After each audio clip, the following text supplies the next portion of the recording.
We are the Chemical Syndicate. And this is a Batman podcast.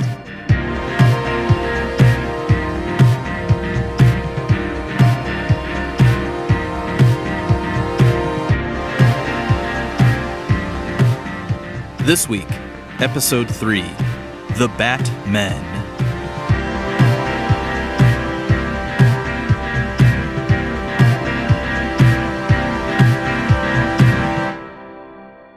Welcome, everyone, to the Chemical Syndicate. We are a Batman podcast. We're your hosts. I'm Shane. And I'm David. And today, we are talking about the Batmen. Batman. Batman. Batman. Wait, did we do this last episode? We did. We did. That's a good callback. I don't think it was over, though, but it is for me. It is over with David, and you know what? It's over with me. That's the end of this podcast. We're not doing it anymore. That's it, guys. Thanks for tuning in to the Batmen. It was just a song all along. He's writing a song right now. I'm writing this song as we speak. But yeah, today we are going to be discussing the live-action portrayals of Batman, but it has to be clear to everyone that it was DC authorized portrayals of Batman.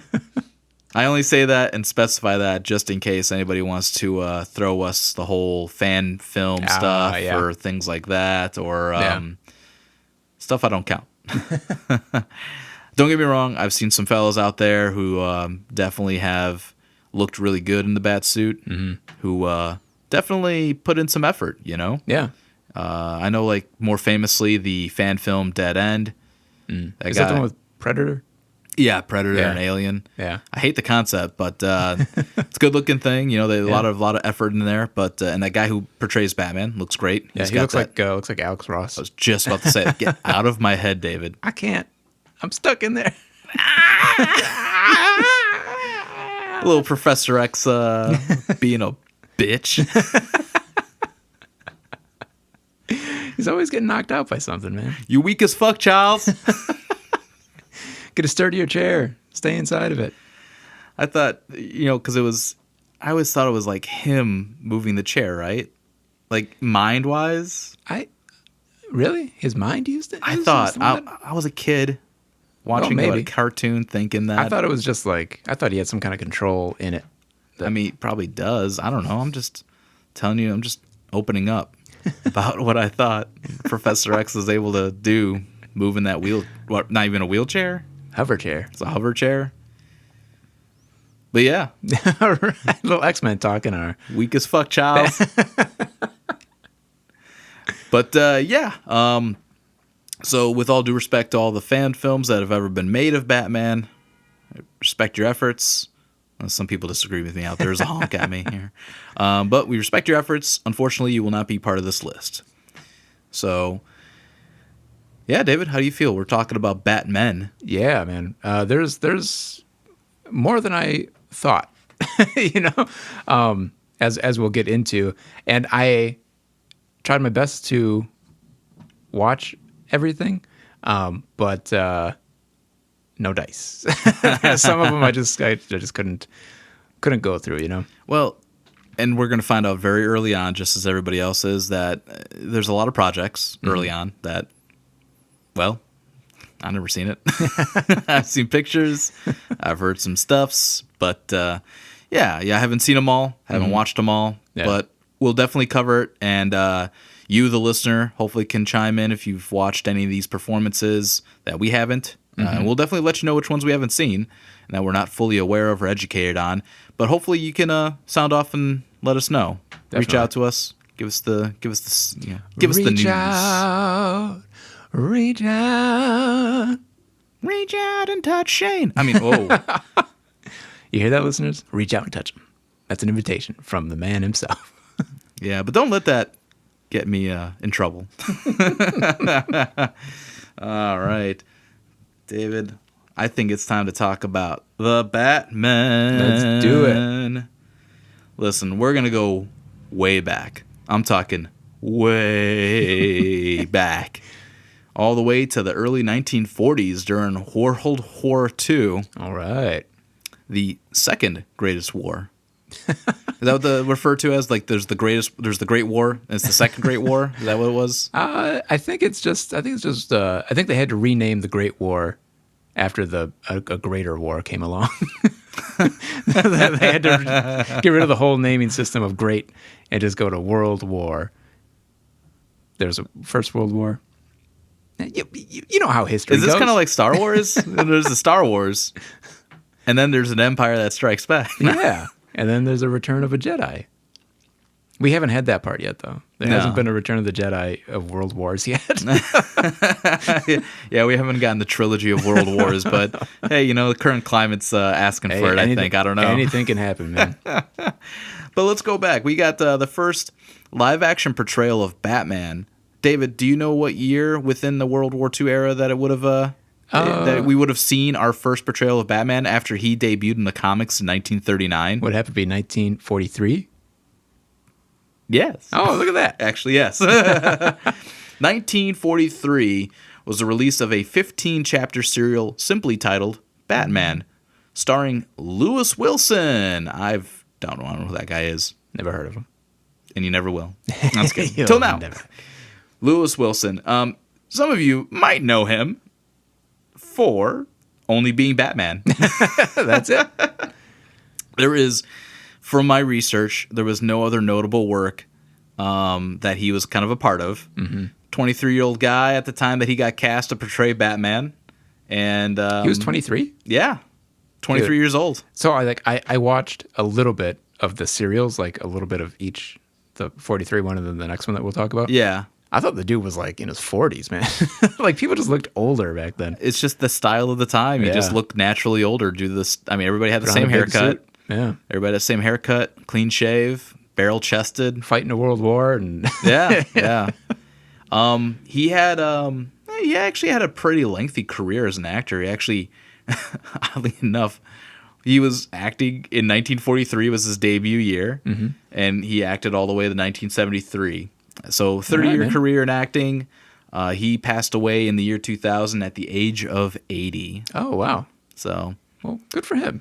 Yeah. He had a nice long life. He was actually, of these two serial Batman, the little bit that I watched, he was my favorite of the two. Oh, yeah? Yeah, he seemed to, I don't know, put a little extra sauce on it. Like in both his Bruce Wayne persona and his Batman. His Batman seemed to be a bit more tough and a bit more intimidating. A little more rugged and... Yeah. That kind of goes with the times, right? The man's man kind of idea of a hero. Exactly, yeah. There's like a scene I remember watching where he captures, him and Robin capture one of the...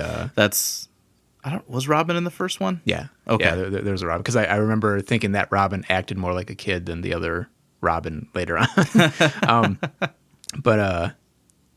They grab one of the henchmen, take him back to the Bat's Cave, as they called it back then. The Bat's Cave. Yeah. And terrorized him with some of the bats that were hanging around. That actually would seem like a Batman thing to do. Interrogate somebody with bats? Yeah, exactly. Has that not been... I don't think... to my knowledge, I've never seen anything done like that. Yeah, I don't think he's ever used an actual bat to scare somebody. I mean, he is a bat. He himself being a bat. Yeah, and the way that he interrogated and intimidated the guy was a real Batman kind of thing. He seemed to enjoy doing it, He likes to inflict pain on others. Yeah, sometimes he shares it with people. Yeah. That's a very Batman thing. I'm glad to hear that at least, it was even at that time with low production and production for movies at that time not being what it is today, obviously. It's something where you got to you have to accentuate the positives and hide the negatives. Yeah. So that's usually the best way to go with projects and productions like that. Yeah, yeah. But it would after that 15-chapter serial, it would be a while before we would see Batman return on the old silver screen. But it would also be within the same decade that we would get another live-action Batman portrayal. In 1949, we saw the release of The New Adventures of Batman and Robin, The Boy Wonder. And it was, I think I already said, it was another 15-chapter serial, right? Yeah. They love their cereals. Nah. And this time we have the portrayal by Robert Lowry. Yeah. His portrayal, again, I watched very little and scrubbed through like a bunch of because you can find him on YouTube, but I would scrub through until there was like a scene with him and then like watch it. And then like, I think he fights the villain in this one. It's called The Wizard. And he's just like a dude in like a balaclava, like head mask. And like he has kind of a cape and stuff. Clearly, the people writing this never read a Batman comic. Yeah, and actually, in that 1943, I was reading a little bit. The bad guy, Batman and Robin, are actually agents of I knew one of the two of America, or agents of like spies, you know. And the bad guys are like working with the Japanese. So I mean, obviously, that's just like a taste of it. Came out during World War II. It's, you know, the kind of propaganda at the time is all that. But then in this 1949 one, this guy's just boring, man. He's boring me. You're boring David here, man. Oh, yeah, I mean, I would say this is a rough period anyways, because you're not getting, I mean, especially for superhero portrayals. I mean, come on, you're not getting anything that's going to get taken seriously. No. You know, especially, back then, it's like these are still characters from the funny pages. Yeah, these are for kids, you know. And yeah, it's again the Batman aspect. He's like very square, just very like, he could have been anybody. You know, there's nothing specifically Batman about him. You know, he's not using the shadows. He's not doing anything intimidating to people. And the fight scenes are, and in the other one too, the fight scenes are all terrible, just like big haymakers. Like there's Ball your fist. reach way back. Yeah, reach way back. Search yourself.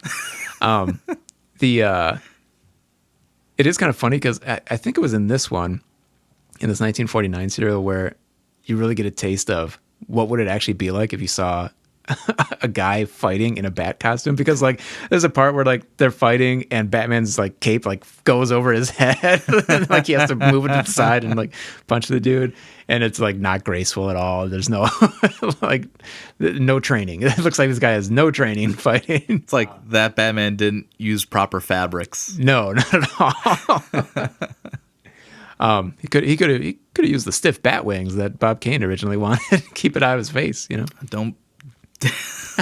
I was gonna say, don't do this to him. Don't give him hope.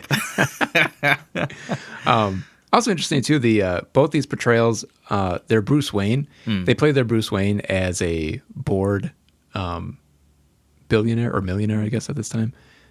He's bored. He's, every time you see him, he's like kind of slouched in a chair, and you know, I think in this one, Vicky Vale is in this one, and you know, she mentions like, oh, there's a crime going on, and Bruce is just like, oh, like fake yawning, and like that doesn't sound very interesting to me.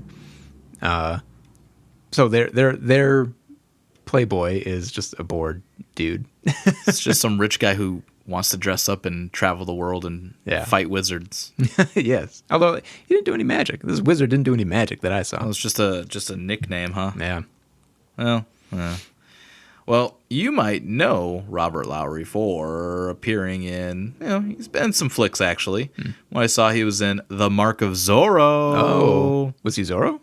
No. Oh. No, he was just in it. He didn't play Zorro. I don't think he played any significant character that mattered. But I think it's funny, The Mark of Zorro, it kind of comes together in a sense for what we know of Batman's history and inspiration. Mm-hmm. And the fact that there's been there's a lot of stories written where the movie that him and his parents went to go see the night that they got murdered is seeing the Mark of Zorro. Yeah. Yeah. I think nice little real world connection between some fictional histories going on here. I mean, absolutely unintentional, I'm sure. Yeah.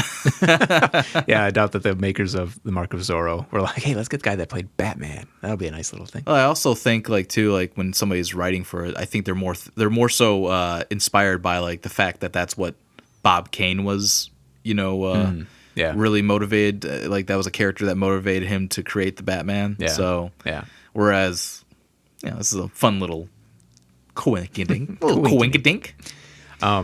One other thing about these Batman. Yeah. The costumes are terrible as well. Oh yeah. I noticed that they both costumes. I think we're looking at the comics to try to like design it, and so in the comics, Batman's eyes are on a diagonal, like on a pointing upwards, and human eyes obviously don't do that; they go horizontal. Yeah. But the costume makers made the eye holes on a diagonal, and so it looks like these actors could not see out of these eye holes at all. Like one of them, I could totally see anytime he was looking at somebody, he had to like lean his head back just a little bit to see through the eye holes. Jesus Christ. Reminds me of Django Unchained. The KK the KKK guys. Yeah. Like, I'm fucking with my eye hole here. I can't see. But aside from the Mark of Zorro, Robert Lowry also appeared in The Mummy's Ghost and a film called Dangerous Passage. So those are the more notable projects that I saw were kind of, like I said, just more notable, I guess. He's also been in like multiple Western movies. He's also the first Batman actor to share a screen with a Superman actor, talking George Reeves. Oh. And funny enough, it's because Robert Lowry appeared in an episode of The Adventures of Superman, but not as Batman. Oh, man. Think how cool that could have been, man. Oh, yeah. They also did appear together prior to their pre-superhero careers. They worked together in an anti-VD propaganda film called Sex Hygiene. Wow, nice. They're educating people. Keep it clean. I just, I guess that's the thing. I forget that there was...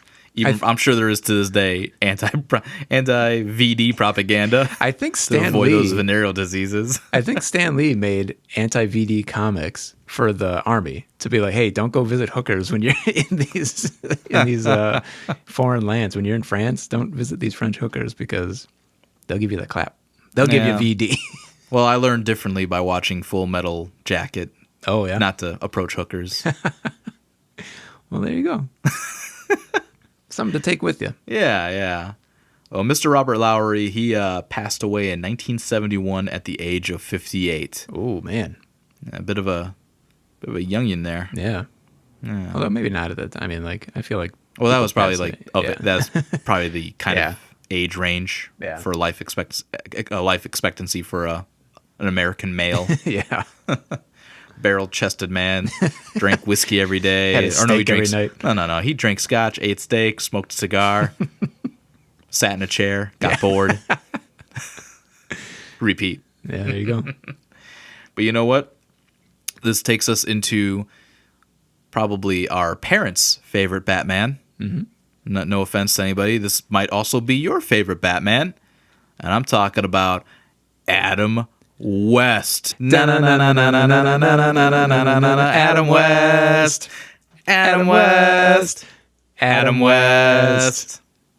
Adam West. Yeah. Adam West, known for starring in the 1966 Batman television series as well as the 1966 Batman movie that was released a little bit later in the year after the series debuted. Batman. The movie. Related to Batman, the show. The television series ran from 1966 all the way to 1968. It only lasted 3 seasons, but that had a heck of a cultural impact. I mean, he held that mantle for, 20, almost 24 years, something like that? I'd say 23 years? 20. I mean, I guess if you're going to count from when the series ended all the way to when we got the next live action portrayal, 21 years. Yeah. He was the only guy to don the cape and cowl. That's who you think of when you think of Batman.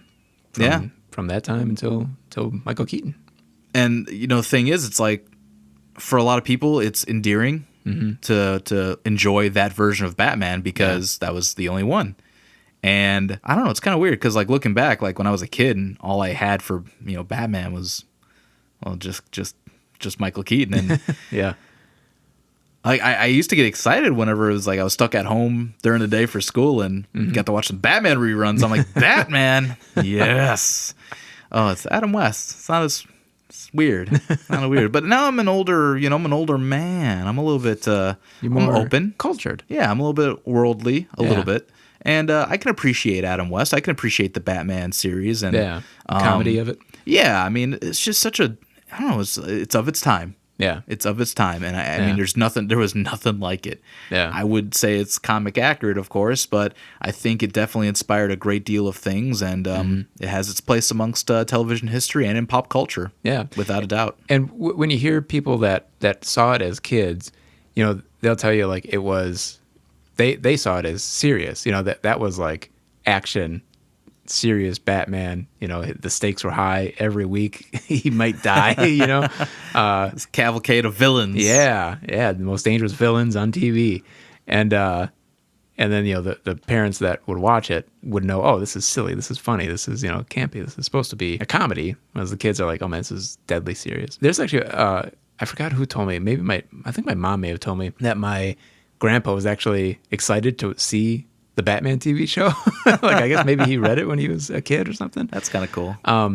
And she said like 10 minutes into it, he was like, what the hell is this? Turn this goddamn Batman off. He just couldn't handle the campiness.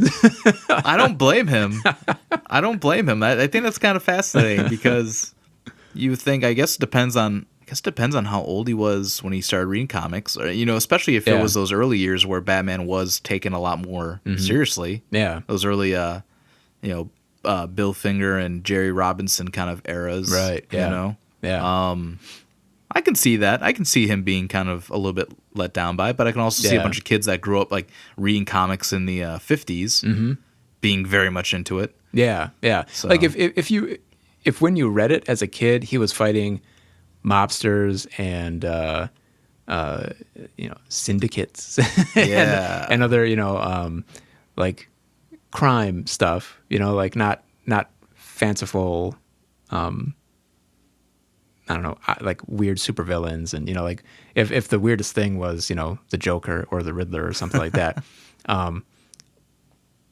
you would want to see that in your Batman TV show. You want to see him taking on gritty, crime. Yeah, you want to see him solving cases. Yeah, yeah.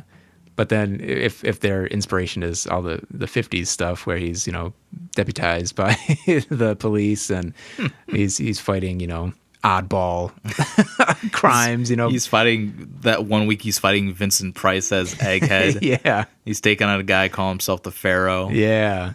And then the rest. I haven't really watched a whole lot of this show, so I can't tell you too much about it. Have you watched much of it?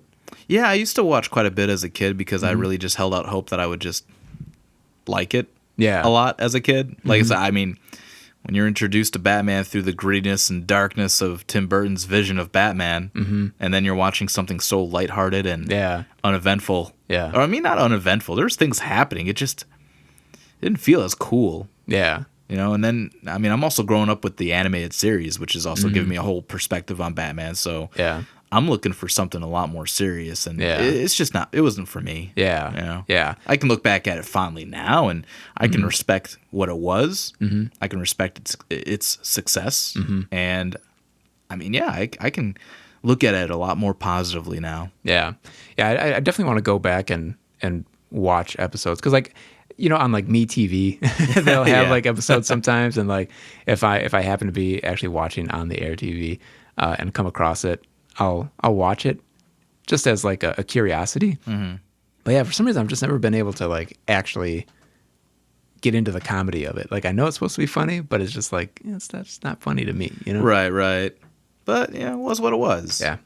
So kids, you might know Adam West for being Batman, but also voicing a fictional version of himself on Family Guy as the mayor of Quahog, Rhode Island. So if you're a big Family Guy fan and that's all you've known Adam West for, that's not a bad gig either, because for many years after portraying Batman, the poor guy was just he's just typecast as Batman for the majority of his life after that, or the majority of his career pretty much afterwards, which is a bit unfortunate, but at the same time it kind of, I don't know, it's not a bad deal to be known for portraying Batman all your life. Yeah, it's like William Shatner or anything, or Leonard Nimoy. they spent 3 years on a TV show, and for the rest of their life, that's who they are. He's Spock. Yeah, he's Spock. He's Captain Kirk. Captain Kirk. Adam West is Batman. Oh yeah. And he's had the opportunity to reprise the Batman role through other projects and in different manners, whether it be animated or claymation or even some other live action things that has come out. So Adam West had a pretty decent run as Batman for so long, and he even had the opportunity to appear on Batman the Animated Series in a voice role, portraying Simon Trent, aka the Gray Ghost. The Gray Ghost, that was fun because I feel like great. That was an episode, and that is a character that definitely, I think that exemplifies because I feel like that version of Bruce Wayne probably would watch, grow up watching a superhero show. Yeah. And, of course, in the episode, if you've seen it, if not, we'll try not to spoil too much here, but it's something he grew up watching. And that was something he used to watch with his parents. And it was kind of, it meant something to him. Yeah. And Adam West gives a really good performance. I'm not familiar with all of his work, but it's some of the best dramatic work I've seen him do. It's probably the only dramatic work that I've ever heard him do, In a very twisted way, too. It's basically it's him. Yeah. He's an actor that portrayed this hero on TV, decades ago, and now he can't get any work. Everybody just sees him as this character. Yeah. It's a really good episode, man. It really is. Yeah. Unfortunately, we lost Adam West in 2017 at the age of 88. Very full life. Mm-hmm. He did achieve. I mean, you can't not say that he didn't achieve a great deal in his life because he was Batman. Yeah. And he's, to this day, a lot of people's Batman. There's still a lot of projects and things being released in his image as Batman. Mm-hmm. And he's the longest tenured Batman as well. Yeah. You cannot take that away from him. He held the mantle for like we said, 20-something years. Longest anyone's ever held it, Until, let's jump to 1989. Let's do it. You know what I'm thinking? Oh, yeah? You know who I'm thinking about? What are you thinking about, man? I'm thinking about Michael Keaton. Yeah. Now that's the Batman that brought me to the table. Now there's a Batman. Yeah. Michael Keaton first donned the cape and cowl, all that heavy rubber, in the Batman 1989 film directed by Tim Burton, and he came back again. He returned in Batman Returns, 1992, and you'll be seeing him back again this year in 2022 in The Flash. The Flash. And not too long after that, also this year, he'll be back again as Batman in Batgirl. Look at that. So 2 times in 1 year. Yeah. And what can I say? I mean, that's the Batman that brought me to the dance. That's the one who I got mesmerized as a child. And his portrayal, this interpretation of Batman, it's outstanding to this day. That is a lot. Now, that's a lot of people's Batmans in our generations. That's the guy that people still look at as the best Batman. Yeah. Yeah. He's anytime someone says, "I'm Batman," it's in a reference to Michael Keaton saying it, Yeah, he did that. This is so great. I was telling you, in our real life. In our real life? What is this? What is the real? Are we just trapped in a podcast? Oh, let us out. Let me out. Let me out. Principal Skinner over here. It's just like, let me in. Let me in. Hail to the bus driver. Shut up. I really hope we got a lot of Simpsons fans listening so that they understand what the hell we're talking about when we go into these tangents. If you're not a Simpsons guy, you should be. At least the first 13 seasons guaranteed. I rewatched the very first Batman movie, or I guess the second Batman movie, if you don't, if you're counting the 66 Batman. So good, man. It looks great. Keaton's great. he gives such a great performance. The voice, actually modulating his voice to be in that deeper register when he's Batman, and then his normal kind of normal voice when he's Bruce Wayne. Yeah, it's awesome. I think he showed up. He did his job right, and he exceeded expectations. I think I think it has a lot to do with the direction of the film in general. it has a lot to do with like how he was able to, just I think understand the duality. Yeah. That was the goal. Yeah. That's the what Tim Burton had, basically wanted to get through was there's two different guys. Yeah. There's Bruce Wayne, there's Batman. You see one more as a shadowy figure, this dark Avenger, and you got this other guy who doesn't really exactly know where he's fitting in, but he's got a vendetta and he's out to do it. Yeah. And somehow, some way, Keaton just really he really telegraphs it perfectly. Yeah. Yeah. In that way, especially at the time that really needed that version of Batman. Yeah. Yeah. And I remember interviews and stuff with Tim Burton said that he needed somebody that looked like he needed to wear a bat suit to intimidate people. So it has to be somebody that's not intimidating when you look at him, but when he puts on the suit, he's very intimidating. Watching it this last time around when I just recently rewatched it. Yeah, Keaton's got a great mouth and chin in the Batman suit. It's a nice compliment. He's got you got a real nice mouth, Michael.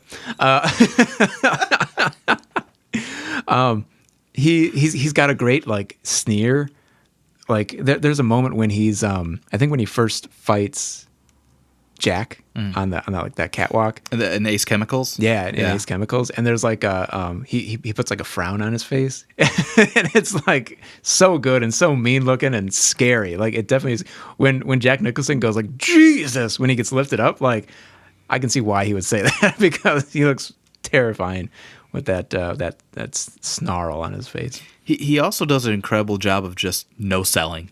Yeah, somebody's doing something like you got this martial artist who's doing a bunch of whip-de-doos and sword moves, and then he just kicks him. He's not impressed by that. Like I don't know. It's just something about that where it's like he's showing no fear. Yeah, he's not intimidated. Mm-hmm. You dare I say don't matter to him in his warpath of what he's trying to do. You're just somebody he's got to take out. When Joker in the chapel and Joker goes to punch him and he hits him in the stomach and just Batman no sells it and like Joker breaks his wrist. Yeah. It looked like it hurt too, honestly. Yeah, I mean, I don't want to. Yeah. I mean, it's bulletproof. Bulletproof, man. They shot him point blank. Although the henchman that was whooping his ass had an easy job. Dude, he's in all of Batman's history. I think in every iteration of Batman, that's the man that has come closest to taking out the Batman is anonymous henchman on the top of Gotham Cathedral. That record lasted for about 23 years until Bane. Yeah, that's right. Yeah, Bane. He had a 23-year run, not getting his ass handed to him until Bane showed up. But it's cool. I mean, we're going to be getting Keaton back in the role, which is just an outstanding thing. I honestly, if you had told me that 5 years ago, would have blown my mind because I also would have just then probably insulted you like, get the fuck out of here. You don't know what the fuck you're talking about, man. How stupid can you be, Michael Keaton coming back as Batman? No way. Get the fuck out of here. Full of shit. You know that? Fucking guy. But it sounds like, I mean, the thing is, and really what I wanted to do too, is as we get closer to the Batmen that are still alive, I wanted to really kind of express the roles that they had prior to being Batman. I feel like that's more relevant versus whereas the other previous Batmen, the other previous three here, they're no longer with us. So I think I wanted to kind of give a little bit of a highlight to what they've accomplished overall. Yeah. Whereas for like the next, pretty much the rest of this list here, fortunately everybody is still living. Yeah. And did you say fortunately or unfortunately? I think I said fortunately. Unfortunately, everyone is still alive. Unfortunately, no. Fortunately, these guys are still living. But so with like Michael Keaton, prior to being Batman, you would have known him for being Mr. Mom, Johnny Dangerously, and Beetlejuice. It's showtime. Comedy guy. He had a good run already. Yeah, those are great movies. When he was announced as Batman, kind of a detriment to him, because everybody thought of those those roles. So they think, oh, you're doing Batman 66 again. You're making a comedy, right? But there was another dramatic role that Keaton was in called Clean and Sober. I was just about to say, are you talking about Clean and Sober? Clean and Sober. I've never seen it. I've never seen it either. I've heard that it's great. It's in my HBO Max queue to watch. I think one of the casting director or something for Batman saw him in that, and I think that's one of the things that helped land him the role of Batman, as well as working with Tim Burton previously on Beetlejuice. So. Yeah. Well, I think good for him, though. I'm glad that he's got this resurgence, this interest. I mean, Yeah. that Flash script must have been a hell of a script. That, or they're just throwing a lot of good money at him to just say yes. Little from column A, little from column B, probably. Yeah, probably, man. But it'll be exciting to have him back. I imagine, because the roles and the work he's done. Let's just go ahead and fast forward to like 2014. Birdman. Yeah. The Founder. Yeah. His what's the Spotlight? Spotlight. Yeah, he's had a whole resurgence here. Yeah. Of like really the Keaton Sans. Yeah. Does that sound right? The Keaton, the Myconaissance? No. Keaton. No. Yeah. Reconnaissance works, but like the Keatonaissance. The Keatonaissance. Oh God, help us out, guys. But Keaton's had this resurgence, like you said. He's got a lot of these great projects he's worked on. I think more than anything, he was the Vulture. He was Adrian Toomes in Spider-Man: Homecoming. Yeah. Again, puts in a great performance. Is that scene in Spider-Man: Homecoming where they're in the car, him and Peter in the car, and he just brings out that gun. He doesn't point the gun at Peter or anything. He just has it. He just shows it. He's just like, hey, he's letting him know it's there. I'll kill you dead. Yes, that's what killing you means. Dude, yeah, I mean, he's had such a great, resurgence in acting. He's like a go-to, actor that I think a lot of people want to have in their projects. And this interest in being Batman again is exciting because it's like nobody saw that coming. Yeah. The man's in his 70s. Yeah. Not to downplay him or to bust him out like that, but I'm very curious to see what the Flash is going to be all about. Yeah. And apparently he might be the main Batman kind of coming out of that, which is kind of weird. No idea how this is going to play out. Yeah. Let's talk a little bit about his performance in Batman and Batman Returns. Sure. His Bruce Wayne is again not a playboy.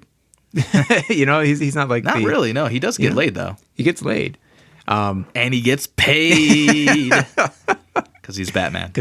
Well, he doesn't get paid because he's Batman. He's Batman because he gets paid. Let him have this, man. No, go.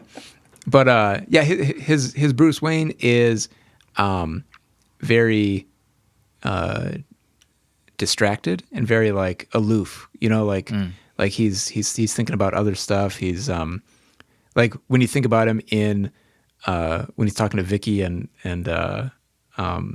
Robert. Well, why can't I remember his Knox? When he's talking to Vicky and Alexander Knox. Yeah, when he's talking to them in that like armory room or whatever that they're in.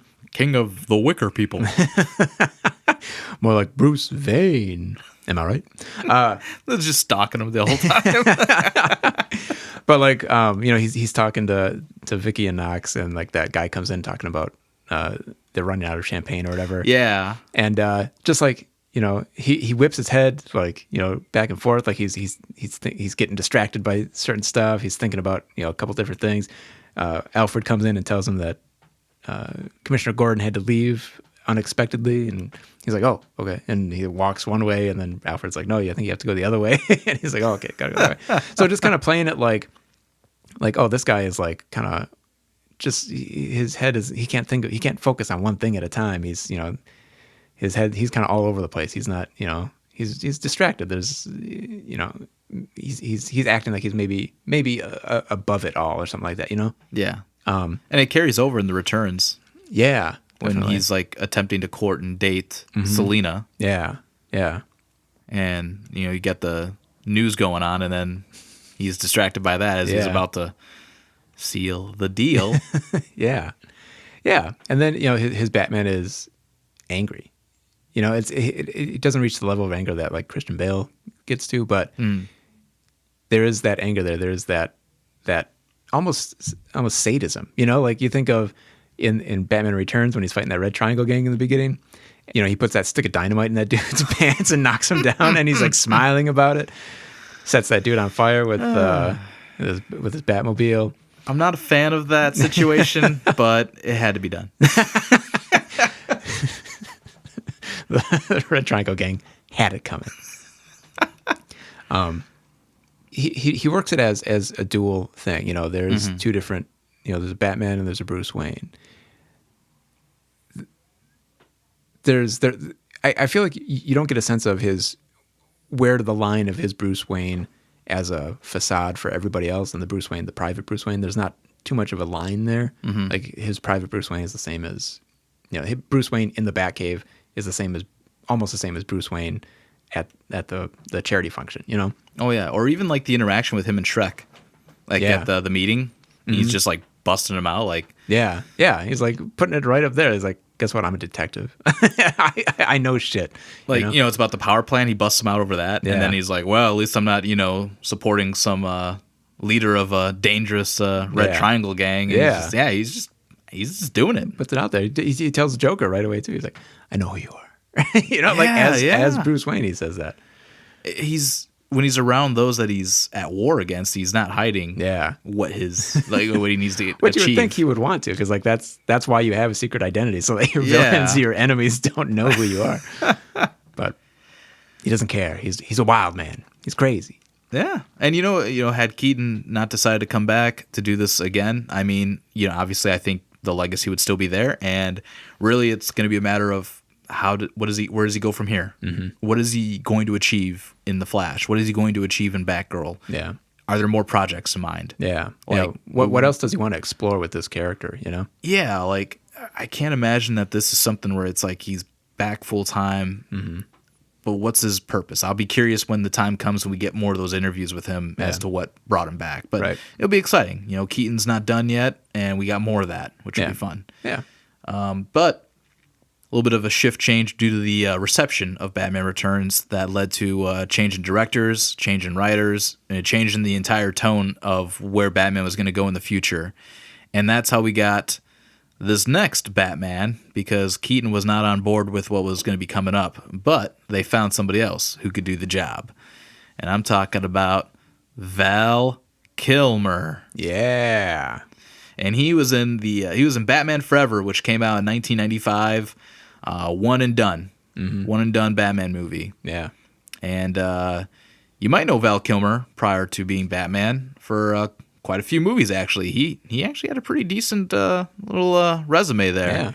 Yeah. He was in Top Secret, nice little Abrams and Zucker kind of parody movie on spies. Mm-hmm. He was also in Real Genius, which I watched like a few weeks back. Yeah. You ever seen Real Genius? No. He plays like this, this came out like 85, 84. Mm-hmm. He plays this kind of like lazy genius college kid who got recruited early, and he ends up basically mentoring another kid who came in at a very young age and who's brought in at a young age, and he's kind of mentoring him to like not take things so seriously. And, okay. Yeah, it's a fun movie. Kind of like a, I don't know, like a college comedy kind of thing. Kind of. Okay. It's really clever though. It's not like Porky's, or it's not like Revenge of the Nerds. It's a lot more tasteful in a way, but it's also charming. It's a really fun movie. I have to make you watch it. It's fun. Yeah. But he's in that. I always enjoyed that movie. He was also in Top Gun, one of the most beautiful homoerotic volleyball matchups I've ever seen, featuring Tom Cruise. He was in Willow. Mm-hmm. Remember Willow? I do remember Willow. I remember watching it as a kid, and the only thing I remember is somebody got turned into a goat and would go, Willow, Willow. Is that right? Terrifying. I don't remember. I haven't watched it in forever. But I got to probably watch it soon because they got that Disney Plus show coming out eventually. Oh, okay. Yeah. He also portrayed Jim Morrison in the Oliver Stone directed biography movie, The Doors. Yeah. That's pretty wild. And He's the Lizard King. The Lizard King, man. He looks good too.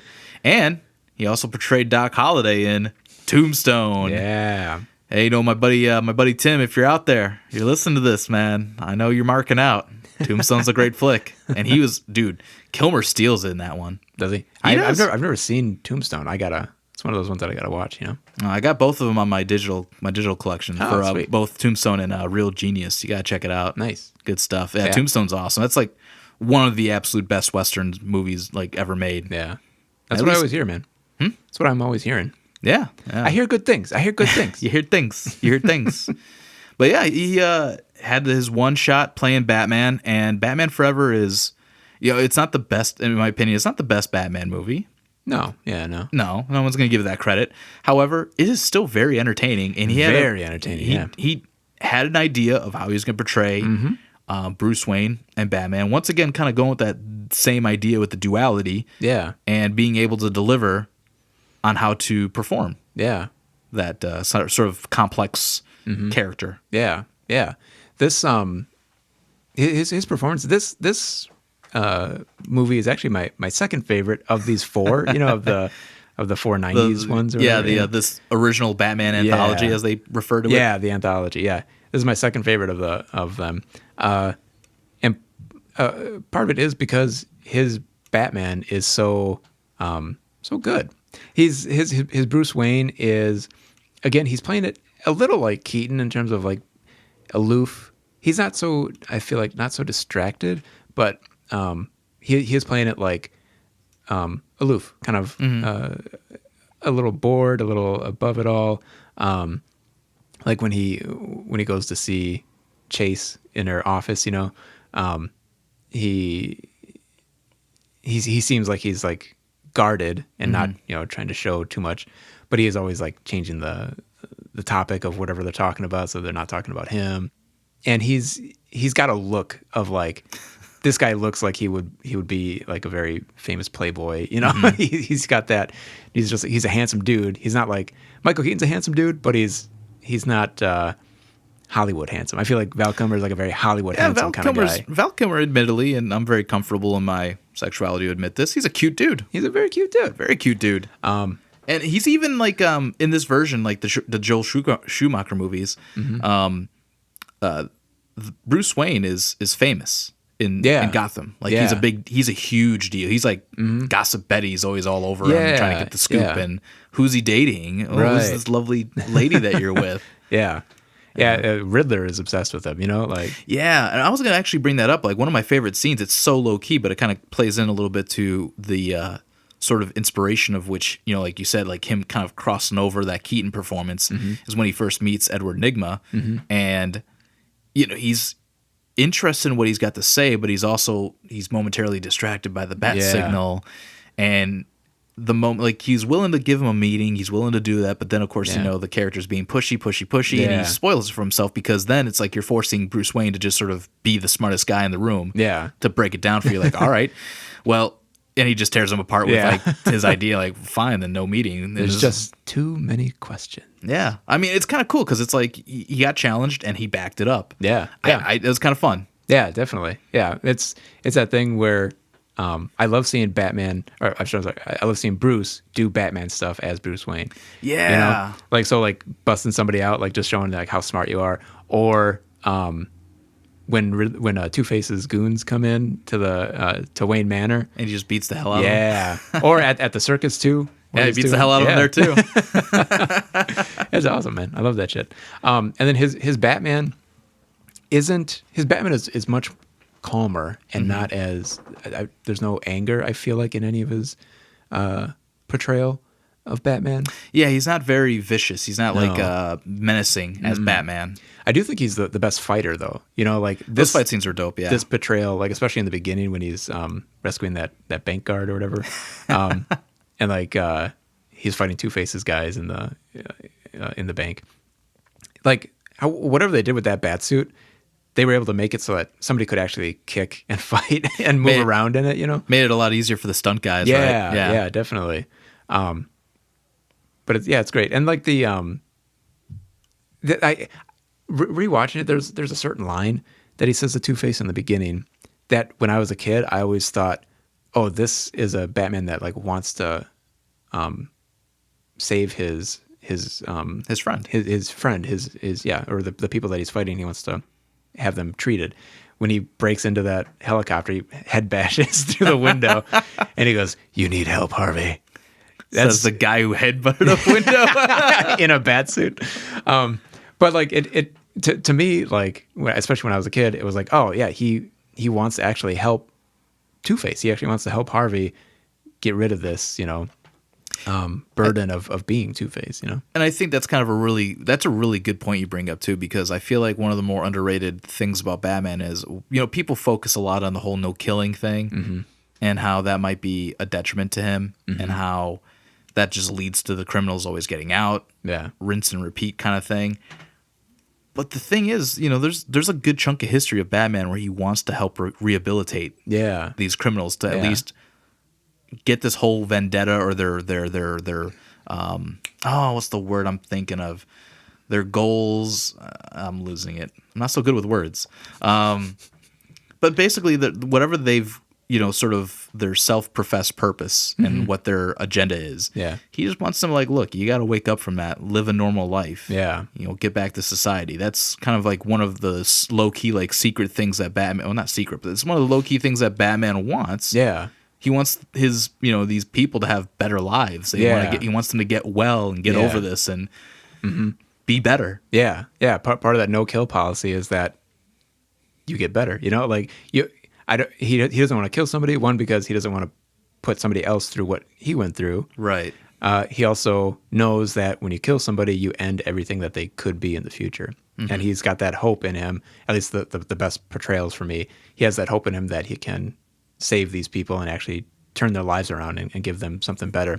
There's some great like animated series episodes where he'll bust somebody as Batman, but then as Bruce Wayne, he'll turn around and like give that guy a job. He'll see that it's just like circumstances have turned this person to a life of crime or to one, mistake, and he'll bust him as Batman, but recognize what it is that person needs, and as Bruce Wayne, give him a job or donate money to whatever, cause needs it to help this person. And that's something I hope we start to see a bit more in the movies too. Oh yeah. Like I feel we haven't really seen that too much in the movies. That would be a fun addition to like that whole concept because, Batman wanted to rehabilitate those that he fights and captures. I don't know. It's just a really good concept that isn't really explored too often. And of course, the characters that that are the villains or the bad guys, they have to kind of be the villains, the bad guys, to come back later. Yeah. In these certain situations, you don't really get to see, kind of good last. Yeah. But Kilmer left he left his footprint. I'd say a lot of people look back at Batman Forever. Like it's your favorite of those 4 movies, and second favorite. Second favorite. Okay. Yeah. 89 first, and then.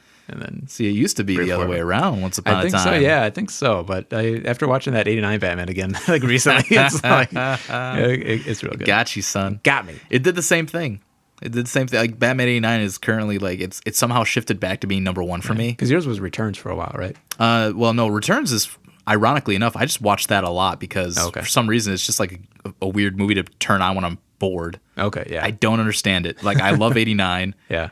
I love Returns clearly, but I don't know. I just watched that the most, but I still consider 89 culturally just more interesting. Of course, like I said, sentimentally, that's the one that brought me in. Yeah. But for a while, The Dark Knight was my number 1. Oh, okay, yeah. I mean, it's still an excellent movie. Yeah. I guess I should say of the 4 anthology movies, sure, Returns was your favorite. Yeah. Overall, though, I think right now 89 is still up there. You and me. We're not so different, you and I. But yeah, Kilmer left his mark. He was a good Batman, or good enough, I should say. Yeah. For what he had to do. Yeah.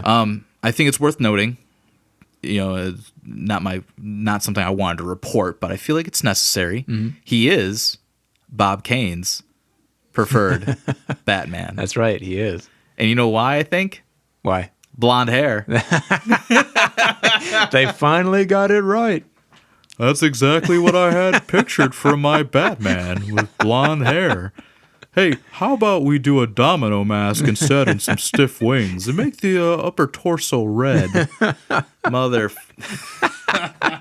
Bringing it back for those that listened to episode 2. Yeah. But hey, I'm not going to knock Kilmer on Bob Kane having a hard-on for him for being Batman. I think that's probably for him. I'm sure to hear that if he's aware of that, I'm sure that's a nice compliment. Yeah. So, but apparently Val Kilmer didn't have too good of a time though playing Batman. No, yeah, which is why we only get him. You read up a little bit on that, right? Yeah, a little bit. I watched that Val Kilmer documentary that he made of himself. Val, I think is what it's called. Yeah, Val. And he there's footage of him as or I should say footage of him during that time, giving interviews and talking about just how hard it is to wear that suit. He talks about how you can't hear anybody, so it's very isolating, and so he feels like not part of the production, I guess. Even though he's there, he kind of feels like he's maybe just being posed and used. His I feel like he doesn't feel like his actor. He's a very actory actor. Yeah, he's yeah. very much into performance and getting into his characters and that.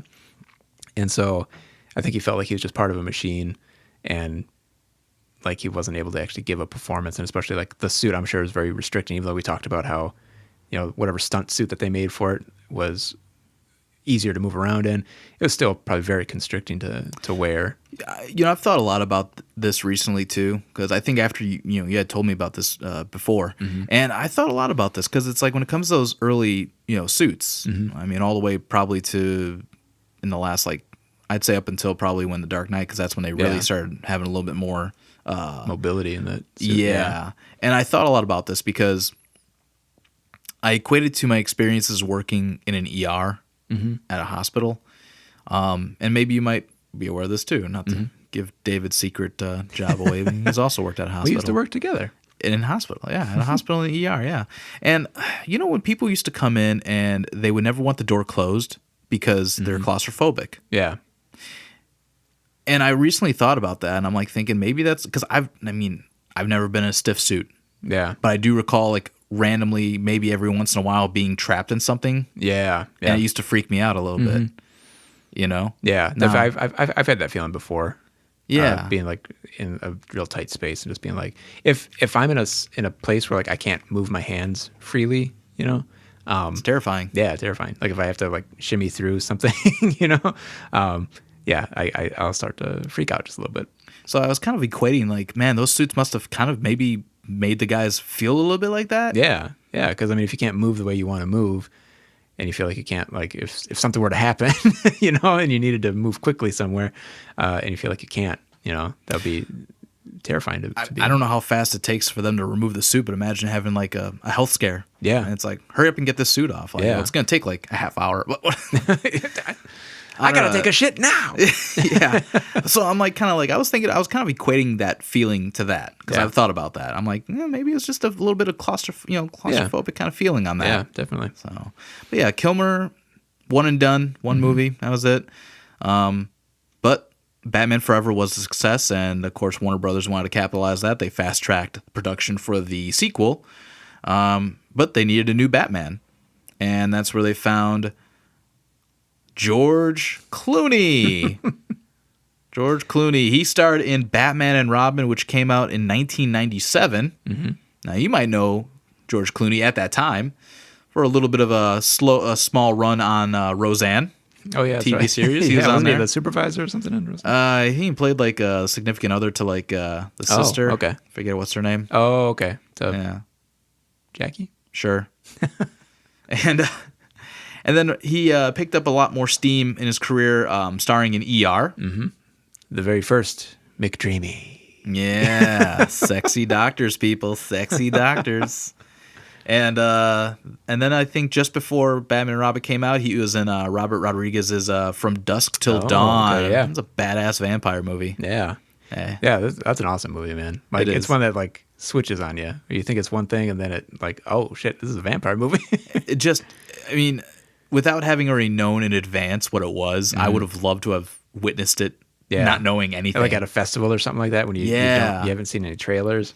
Yeah, like just the description, like if it was just like the description of that movie was just the first half of it, and then like you go into it and you're like, and then all of a sudden it all goes down the way it does, and you're like, what am I watching, and why is it great? From Dusk Till Dawn is such a cool vampire movie, and I'm not really that big into vampire movies, but that one does it for me. And he was fun, he was good in that, he was kind of badass. Yeah. Whereas his version of Batman, not so badass. Not so badass. He is the nicest Batman, probably. He's He's not bloodthirsty. Yeah. And he doesn't want to. I don't think anybody dies. the only one that he doesn't kill. He's the only Batman that does not kill. I don't think anybody really dies in this movie. Yeah. I also feel like there's no real difference between him and Bruce Wayne. His Batman and his Bruce Wayne. No, There's like no effort. no.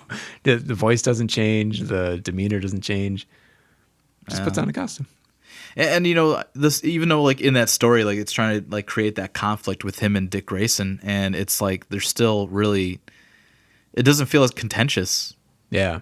Because Yeah, it felt like Val Kilmer and Chris O'Donnell, like there's that part where he's a little like bit of animosity. yeah, there. and that that scene after Robin saves him from that sand pit or whatever, and he's getting patched up by Alfred, and he's like, Bruce is telling him, you can't do this anymore.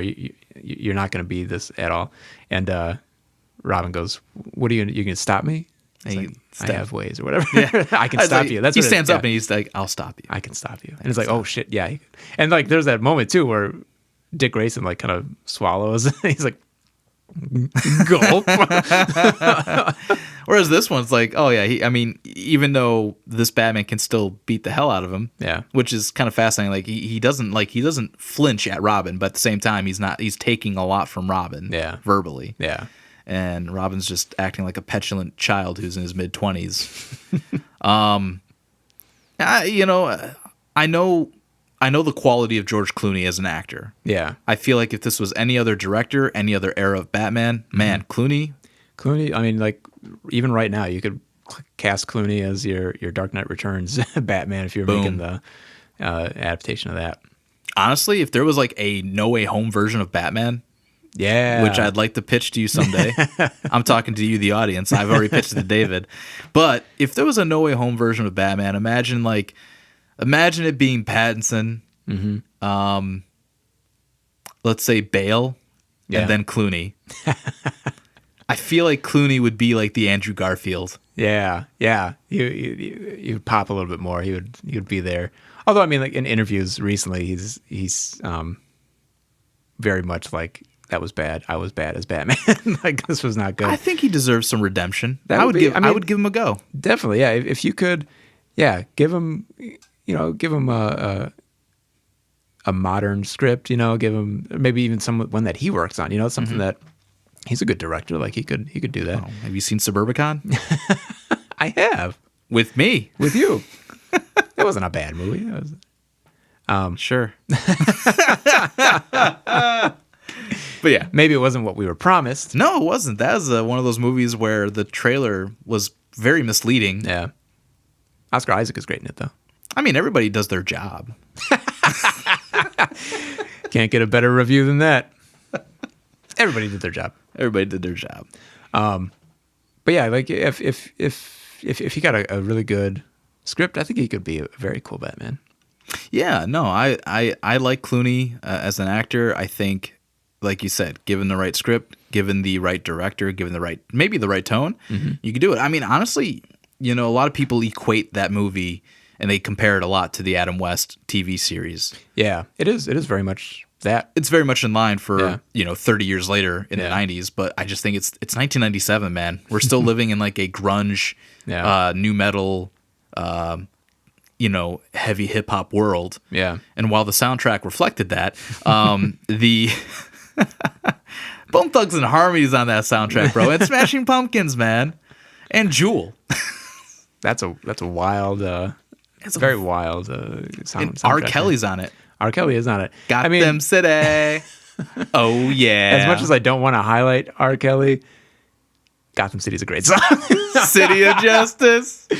City of Peace. What was it? Was it City of Peace? Love? Peace. City of Love? I don't know. He made such a R. great song, I've Kelly's- forgotten how it goes. Yeah, R. Kelly's a real POS, but But he made a good Batman song. he made a lot of good songs. And yeah, Gotham City's that's a good one, man. And he's just the music video. He's just driving around that Batmobile. Yeah, man. Just they got somebody in the Clooney suit and just blowing the breeze so that his cape can blow in it.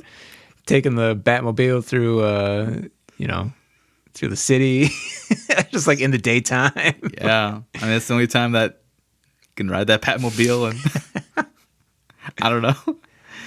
Yeah, man. I mean, it's. But yeah, the different tone. It would. I mean, under a different tone, different circumstances, different story. Man, Clooney would be an awesome Batman. Yeah. But this ain't the movie. No, this was not it. And I still say though, if you had a concept like No Way Home and you brought that Batman in, give him a hallway scene.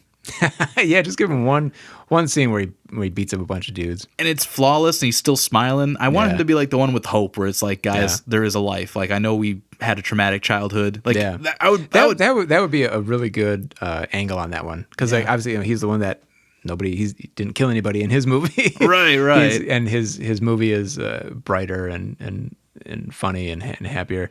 So this is like Bruce Wayne in like a happy time in his life, Yeah. And he's the one that could be the hope, the one that got past the pain, Yeah, I mean, that's really what I take it as. One quick thought I just had about the suit that I've never thought about. His main Batman suit in that movie, not the ice battle right, one. But both of them very similar in terms of what I'm about to say. It's a blue Batman suit.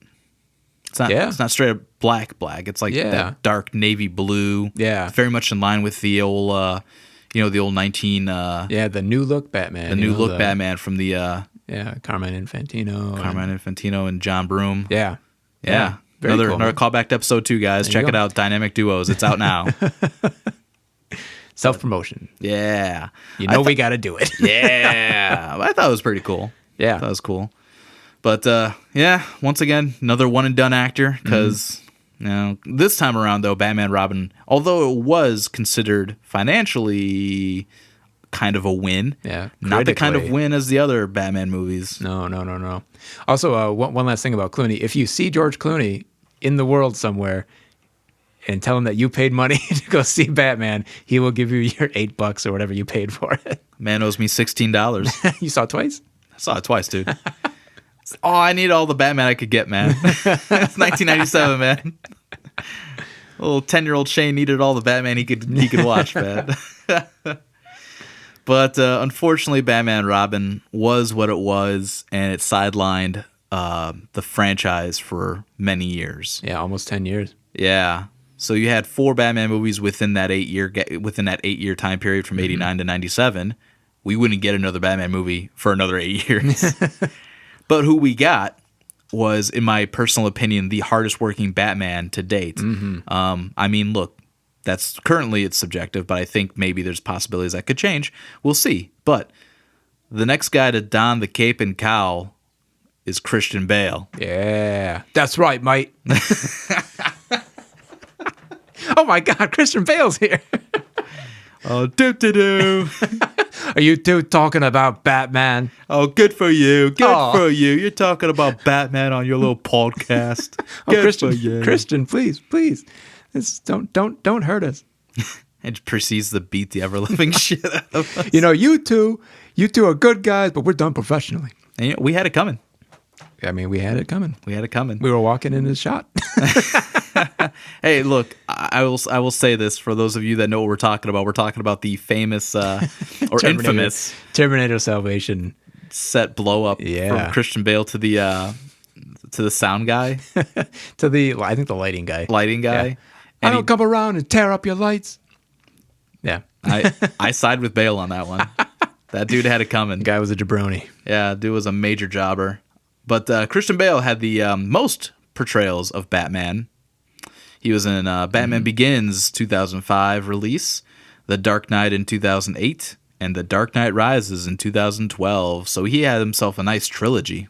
Yeah. The Dark Knight trilogy. Very nice trilogy.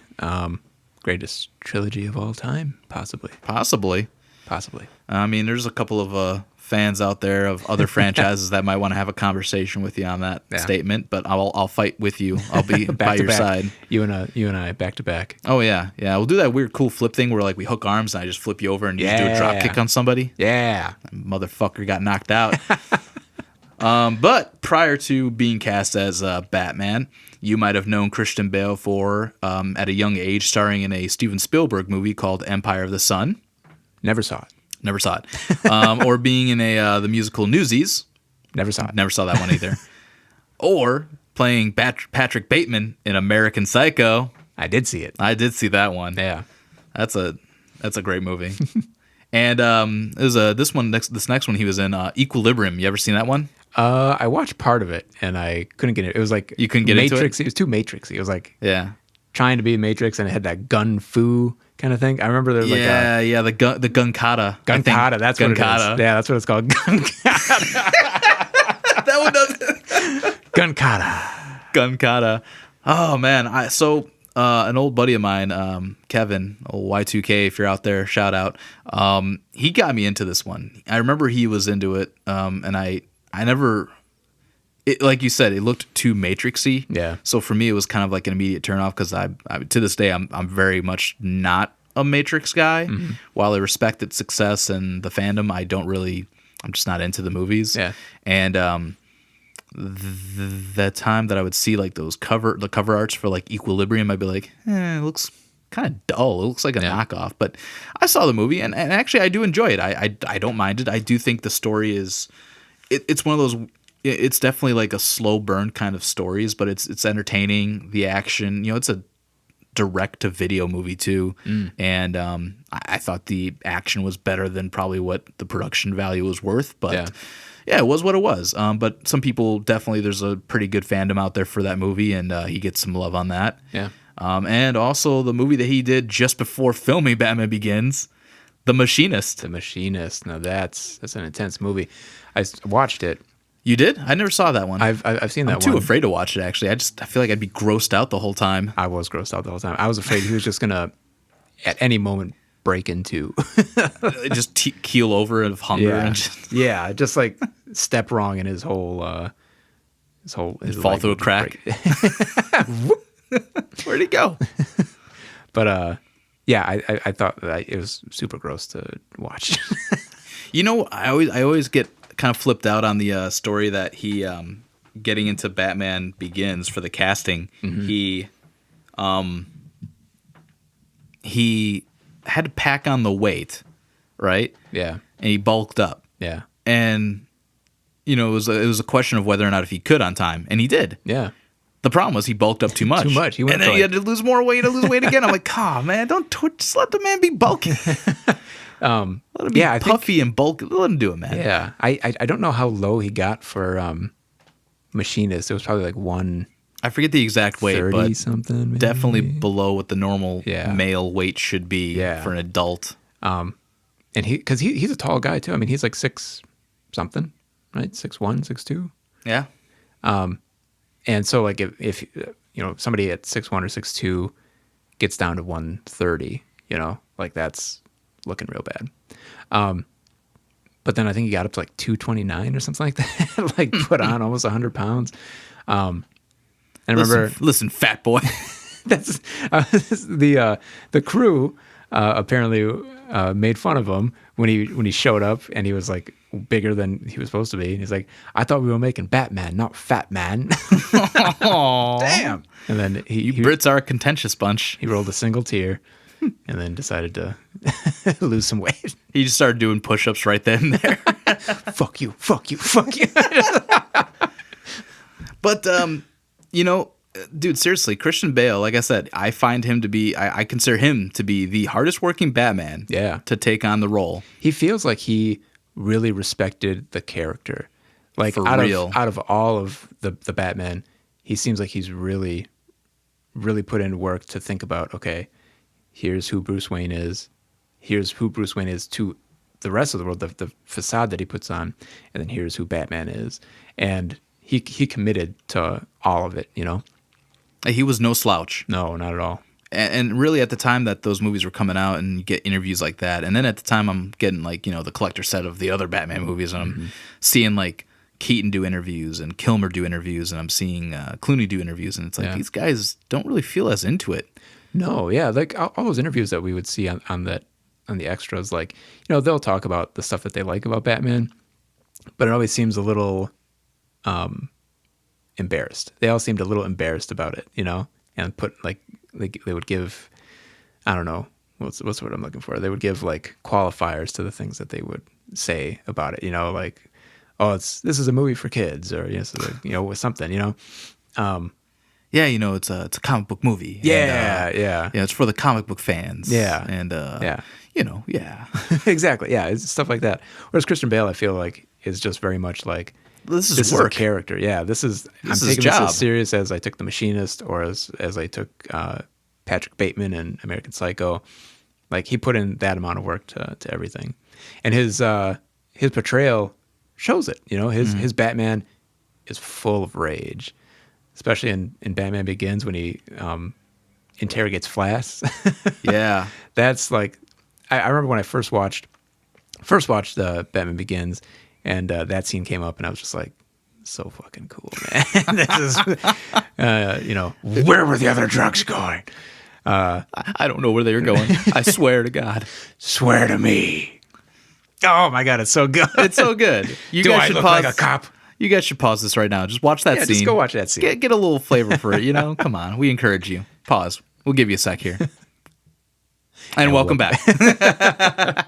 But dude, seriously, like for me, that one scene right there alone was so unexpectedly cool. Like Yeah. I did not see that being a thing, and Yeah. to have such a demon-like version of Batman, and literally when Scarecrow gets gassed up, and then he's seeing Batman Yeah. as a demon. Yeah. Like, dude, this was such a badass Batman movie, and it was Yeah. just everything that you wanted Yeah. at that time for a Batman movie, and this portrayal and everything they put into it, it And was just gorgeous. Everything about it. the fight scenes too, like the him just like grabbing somebody from out of nowhere, guys from just the like walking shadows. around. Yeah. Then all of a sudden, whoa, he's gone, just like zipped away. When they see him in in like the docks area, and like that one guy looks up and he's just hanging upside down, and it descends on him and brings him up again. It's like so cool. I had never seen, it's like stuff you had seen like in comics and in like animated, portrayals, but never in live action. And it looks so cool and so like kind of scary in live action, It's nuts. And, Christian Bale he owned it. He Yeah. owned every bit of it. Yeah. And he didn't slouch because he carried that over into The Dark Knight. Mm-hmm. And what's so fun about The Dark Knight, I mean, obviously, the thing that movie will be remembered more than anything is the incredible portrayal of the Joker by Heath Ledger. Yeah. And you can't deny that he stole the show. There's Yeah. no denying it. But when you look at the other portrayals, like with Aaron Eckhart as Two-Face, Maggie Gyllenhaal as Rachel Dawes, or just Morgan Freeman being Lucius Fox, Yeah. Michael Gary Oldman. Caine. Yeah, Gary Oldman as Gordon. Yeah. Michael Caine as Alfred. It's like Michael Caine. My cocaine. Everybody delivers. Everybody works hard to make this movie like a work of art. Yeah. To basically slap all the critics in the face that don't take these movies seriously. It's like, are you kidding me? Like you'll take anything else that was like taken from a book that was raised to life with living people, and you'll look at that as art, and you're gonna just disrespect like a comic book, movie, inspired movie. Yeah. Like that was art. The Dark Knight was pure art for film, cinema, action, thrillers, all that stuff. Yeah. It was great. Took out all the other, it took out like the makeup and the costumes, no Joker, no Batman. It's just maybe a private eye or a cop. Yeah, private eye Bruce Wayne taking on, some trying to chase terrorists, down this, bank robbing, chaos, anarchist, villain who still goes by Joker. Yeah. It's minus the makeup. It would be, it would probably, I mean, it's gotten its respect, obviously, now, and even at the time it was very respected. But Oh yeah, in terms of like Academy Awards, like it probably would have been considered for best picture, if it didn't have the stink of the superhero on it. yeah, exactly. But like his version of Bruce Wayne and Batman in there, it's funny because it's just a different dynamic. It's someone who's been doing the fight for a while, and he wants to get over the fight. He thinks he's almost done. Yeah. And he can lead a normal life finally. Yeah. After such childhood trauma and turn himself into a weapon, turn himself into a symbol. Yeah. And then to have it all flipped over. And it leads right into like The Dark Knight Rises, where, he thought he had achieved peace. He's a little bit more broken. Yeah. He's a little bit hopeless. Yeah. But he also, wants to have that one big fight and go out with a bang. And then he Yeah. has to find the will to live again. And Yeah. I mean, there's a lot of levels to the trilogy Yeah. for Christian Bale as a performer. Yeah, And definitely. he just knocks it out. Yeah, yeah, and talking about his portrayal as well. The three different types of faces that he has to put on. His Batman is a monster, is full of rage, is a frightening figure of the night. His Bruce Wayne to everybody is Playboy. Bruce Wayne really is a playboy. He'll show up at a party with 6 girls, 6 Arriving by models, helicopter, arrive by helicopter, Porsche, whatever. Yeah. Acts drunk when he's around people, goes to a board meeting and falls asleep, like totally throws everybody off. I feel like Gets when he's saving Coulson in Dark Knight and he's driving, he rams he intentionally takes the car crash. And Gordon's like, or he's like, it's an admirable thing what you did, taking that, from the from the bomb or from the whatever's going on. And he's just playing aloof, like, what? I was just trying to make the light. Yeah. Yeah, exactly. I was just trying to make the light. And then his Bruce Wayne, his private Bruce Wayne, is, he plays with sadness and like that. You can tell that there's a depression there. He's still not over that pain. There's a lot of pain in him. Yeah. It's a really great performance. It really is. And, I'm glad that you can look back everybody should be able to look back fondly on the performance and what he cared about, and you can't take that away from him. Yeah. He gave you effort. He wasn't like embarrassed to be Batman. Yeah. He's still not embarrassed. He's not embarrassed. No, not at all. He was Batman. Yeah. And he was in one of the biggest blockbusters, like the biggest blockbuster of 2008. Mm-hmm. He was, just, I don't know. I could go on. It's the story for another time. Well, it's another. When we talk about the trilogy, we'll get more. It will come. Yeah. It will come. So after Christian Bale, really the next live action performance is here. This is where I'm starting to reach a little bit because technically it exists and I should acknowledge it. But the next person to portray Bruce Wayne and then eventually Batman is David Mazouz. Mazouz. He portrayed Bruce Wayne, young Bruce Wayne, in the TV series Gotham. Baby Bruce in the TV series Gotham, which ran from 2014 to 2019, 5 seasons. He would eventually don the cape and cowl in the very final episode, albeit one of the worst fucking looking suits I've ever seen in my life. Yeah, not very good looking. And I think we started watching this when it first started. We tried. And then I would check in every now and again. And I feel like, every now and again they would have kind of a cool, like, a cool scene or something with Bruce to show you like how he kind of starts to put stuff together for when he's eventually going to be. And the kid gives a pretty good performance. He's trying. He's trying.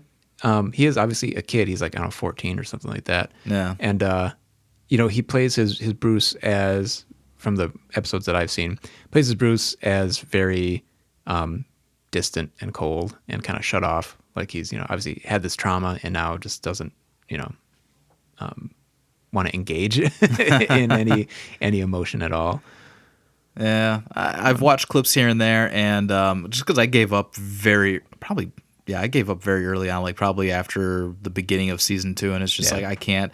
To anybody that's out there that's a huge fan of the series, kudos. I mean, I teach their own. It's all subjective once again. Yeah. I was very unattracted to the series based on the fact that it's going to be a Batman show featuring Batman criminals, but no Batman. Yeah. And it's the biggest reach for excuses I could ever imagine. Like, I can't imagine being the guy that pitched the show who genuinely probably wanted to pitch like a TV series based on the Gotham PD and maybe hint at some of the origins and things like that. But then to have it completely flipped and to just make a show about all the villains. Yeah.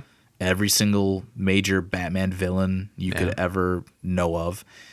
And it's all happening before there's ever a Batman. Yeah. Which really defeats the whole idea that they exist because Batman exists. Right. Yeah. Yeah. It is much cooler when it's Batman comes first and then the villains come after, or they come around the same time, so it's like murky as to who made who. Yeah. Well, it's almost kind of like just kind of going back to the Christian Bale era, going back to the end of Batman Begins, the conversation on the rooftop between Batman and Gordon, where Gordon's like kind of a little bit cautious. He has to bring up this topic, and he's like, but you're wearing a mask and jumping off rooftops, escalation. Yeah, escalation. Yeah. You start, buying, what is it? We start wearing body armor and they start buying armor piercing. Wow. Yeah. So it's just the whole idea of Batman is what kind of inspires others, or at least is the catalyst of what is to come with this next evolution of criminality in Gotham. That's the appeal of why Batman exists. Yeah. So it's a bit of a bummer that they went the route they did, and the show was what it was. For those that enjoyed it, I'm happy for you. Personally, I think it's a bastardization. Personally, we're done professionally. Yeah, we're done professionally. Good for you. Good for you. But we're done professionally. But David Mazouz, prior to being cast in Gotham, he was in another, because that aired on Fox Television. Another series that aired on Fox that he was a part of prior to that you would have maybe have known him from, was like a one and done season of this show called Touched, starring Kiefer Sutherland. And he appeared in some other nonsense. So, whatever. That's enough about it. He's done. Let's move on. Now, I've had my fill of David Mazouz. Or Mazouz or Mazazouzi. I don't care. The next live action portrayal that we get of Batman is a bit controversial, especially at the time of his announcement. But I think we can all look back a little bit more fondly with respect and love for with the effort he put into. And I'm talking about old Ben Affleck. Oh, That's Batfleck. Right. Batfleck. That's right. Batfleck begins. Batfleck. He had the opportunity to portray Batman on a few projects. He was in Batman v Superman: Dawn of Justice, which was released in 2016. What a mouthful. Yeah. And then later that year, we got Batman twice in 1 year. That was the first time we were given a little too double much. Hitter. We got a double header. I felt good about that. He had a nice cameo appearance in Suicide Squad. Yeah. It's over, Deadshot. Not the Suicide Squad, just Suicide Squad. Yeah, he had a cool interaction with Deadshot as Batman. He got to chase down the Joker and Harley Quinn. Yeah. On paper, this all sounds amazing. And honestly, it's cool to see, too, because it's really the only kind of interaction that you see him with Will Smith. It's like, sharing the screen with him, and same thing with Harley Quinn and all that. So it was fun. It's cool to see that be brought to life. Yeah. He punches a girl in this movie. He sure does, underwater. And then he kisses her when she's, she kisses him. Well, yeah, she kisses him.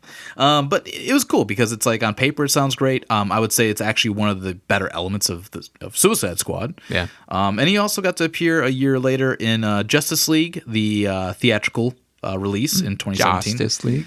Justice League. And then about a little 3.5 years later, in 2021, we had Zack Snyder's Justice League, which was released. He got a bit of a larger role to play in that.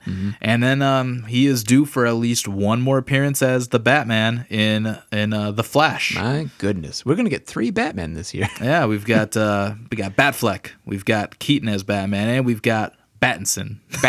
Robert Pattinson, that is. But yeah, it's going to be kind of cool. It'll be cool to see him. It sounds like, based on some of the interviews we've read recently, he's very proud of how he's kind of supposedly leaving off as Batman through The Flash. Yeah.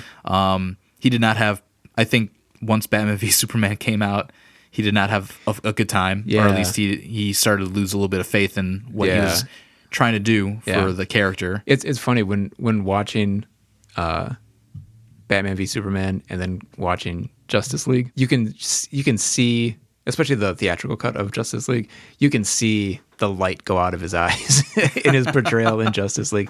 He seems all in on this version of Batman in Batman v Superman. This guy that's been doing it for 20 years is losing faith in his ability to actually make a difference in Gotham,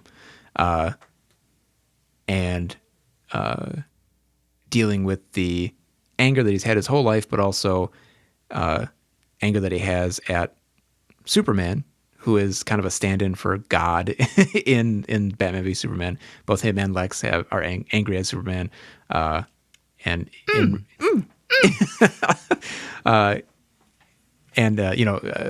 there's like an existential threat that Superman gives to Batman, and so Affleck's performance is just angry again, and a brawler. He's like he's got an axe to grind. Yeah. You can see the seething. He wants to be Batman all the time. There's that great shot of him Yeah. where it's like he's got to go to Lex's party. And He was already planning on, infiltrating as Batman. And, Jeremy Irons, who gives an amazing performance as Alfred in these movies, is just like, well, Batman doesn't have to. Bruce Wayne's been invited. Yeah. Like, that's... You can just tell, he's like, man, I just want to put that bat suit on he bad. literally takes a good longing look at it before he gets in his rich car and drives off to a party. Oh, no, have a good time, buddy. Yeah, that's a really good point. He wants to be Batman all the time. That's how far gone he is. He used to, be able to be Bruce Wayne, but now he's so far gone that he's addicted to being Batman. He wants to beat ass at all hours of the day. There'll be, I know that we'll have further exploration on like Ben Affleck as Batman in the future, especially with Batman v Superman alone. But yeah, I mean, like, he has the most like diverse Batman in a way because, like you said, 20 years as Batman. Yeah, has he made a difference? Right. He's lost so many things. Yeah. So many people. Mm-hmm. He's been there. He's done that. Yeah. How many people stay good? Right. He even talks about that. It's like the man is dejected. The man is broken. And then to see this godlike figure come down and destroy half a city. Yeah. And it took two of them to do that. Yeah. And that's just them trying to fight each other. Right. Like, imagine if they were focused on humankind. Yeah. And so to see that, it's like how much more dejected and lost can you be to where you just don't really care about trying to like hold back your punches. Yeah. Yeah. And he does a good job too of his Bruce Wayne being a drunk. Like that's kind of like a real thing. Like he seems like his Bruce Wayne does drink a little too much, and then he maybe amps it up a little bit when he's out in the world. Affleck has a douchey look, just in general. Unfortunately, sorry to Ben Affleck, but he has that face where it's just like, this guy looks like he's a dick. You know what I mean? I love that at the at Lex Luthor's function where it's just like he turns it on. Yeah, when he's talking to Clark. Yeah, when because he's going after Diana. He's going after Wonder Woman because he suspects that she's kind of because they're eyeing each other up, or at least no, it was before she interfered with his thing. Yeah. And he's kind of just eyeing her up because, pretty lady. Yeah. And even, don't quote me. yeah. Like, when Clark approaches him and confronts him, he's just like, whoa, pretty lady. Don't quote me on that. Yeah. He turns it on. And then it's just that he's having a hard time keeping it stable when Clark's, asking him legitimate questions about Batman. And all the while he is Batman. And it's like, kind of almost like he's insulted too. Like he's been doing this thing for how many years, and you're gonna try and out him as a villain. You're gonna call Batman a bad guy. Yeah, like it's kind of funny. It's a very good. What's the word I'm thinking of here? I'm forgetting. I'm blanking. I'm not so good with words. It's just it's like this duality again. That's not the word I really want to use, but I'm trying to basically what I'm trying to describe is basically just like he feels salty about the whole situation. And it's just like, it's just you're breaking him. You're breaking him right then and there, just asking him. Busting his balls. But his bat balls.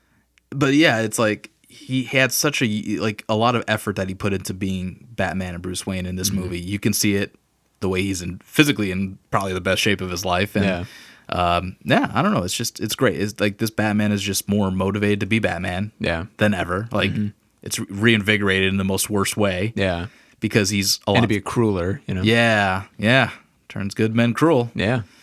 And I like the deleted scene that they took away from the main movie. It's like he's hunting and he is mean. Oh, yeah. Or he's mean and he is hunting. Yeah. Good stuff. And then you look at like Justice League and it's just or Justice League and it's like he just does not, even through his acting, he does not look like he's excited to be in that role anymore. He's not putting in a lot of effort. Yeah. It's a little bit better in the Snyder cut. Yeah. A little bit better because I think they have the original performance from when Zack Snyder was directing, and so I think that's informing like that Ben Affleck still has that fire that him and Zack worked on this character together, and that's the character that they're doing. When Joss Whedon comes in, I think it's like, oh well, this is like completely not reshoots.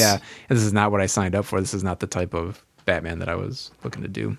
Yeah, but we got one more with him in The Flash. It'll be interesting to see how that kind of sort of finishes up his run. Hey, he's been a good dude, though. I am a big Ben Affleck as Batman supporter. I'm a big Batfleck guy. Yeah, me too. But prior to Batman v Superman, you may have known Ben Affleck for, I don't know, being in Chasing Amy, Good Will Hunting, Dogma, Daredevil, Hey. Argo, and Gone Girl. Well, don't forget. I'm forgetting a lot. Dude, come on. The man has... the dude already had like an entire awesome career prior to being Batman. I cannot list his entire like body of work. I am just listing the best of what I felt. But you know... I threw Daredevil in there just for fun, though. But you know he was the bomb in Phantoms. Phantoms like a motherfucker.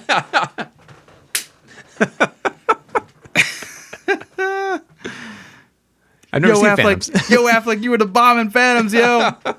Yeah, I never seen Phantoms either. He's been in a bunch of stuff, though. Yeah. I mean, if you don't know Ben Affleck, you've been living under a rock. Yeah. Yeah, He's I said having a little bit of a banana-sance. He did, like back in 2010 onward, he had like a nice, good run of movies. Yeah. I mean, Argo was one of the biggest like successes he had. Yeah. You ever seen Gone Girl? Yeah, I did. Dude, That was great. Love me some Gone Girl. Yeah, I love Gone Girl. But I mean, even recently too, like he had The Last Duel and Tender Bar. Well, I mean, The Last Duel was good for the main actors. I would say what's funny about Affleck in that, because he co-wrote it, which is fine. Yeah. Did you see it yet? I haven't seen it, no. I just got it in the mail. I'll have to borrow it too. But The Last Duel, what I love about that movie is, it's about this, it takes place in France. It's, old, it's medieval time of France. And not a single actor has a French accent. Not a single one. Adam Driver tries, but he doesn't try well. They all have Boston accents. Everybody does. It's a great movie, though. I loved it. It was awesome. But yeah. No, he's still churning out good work, man. Like he just the Tender Bar just got released. I hear that's pretty decent. So no, I mean Affleck's a quality performer. It just depends on the project, like any of these actors. It just depends on what they're involved in. Yeah, except for Christian Bale. I feel like Christian Bale, whatever he's in, he's 100%. Yeah. Dude does not pick bad projects intentionally. I mean, even like what we talked about, Terminator Salvation. Oh, like, dude, that I like that movie, but you could say that was, not one of his best movies. But he still gives 100%. That's the one that he blew up on, because he's trying to give a performance. He's trying to actually do his job, and then somebody is kind of not doing theirs as well, and so he went off on him. Yeah. Well, that guy had it coming. I was still stand by it. Half hour into this, I'm still supporting him. But hey, you asked me. That guy had it coming. He had it coming, man. And you know what? I'm just gonna put this out there. I know you're feeling the same way. But dude, Salvation's not a bad Terminator movie. No, it's not. It gets a lot of unwanted hate. And if you're listening to this and you feel differently about that, go come at me. Come on. We'll fight you back to back, and then we'll do that cool thing where we lock arms, and he throws me over his back. Yeah, exactly. We'll drop kick your ass. But no, get on Twitter, get on Facebook, get on whatever. Come at me at Chem Syndicate if you got some opinions on Terminator Salvation. It ain't got nothing to do with Batman, but you know what? I will defend it because it was a damn good movie. And you know what?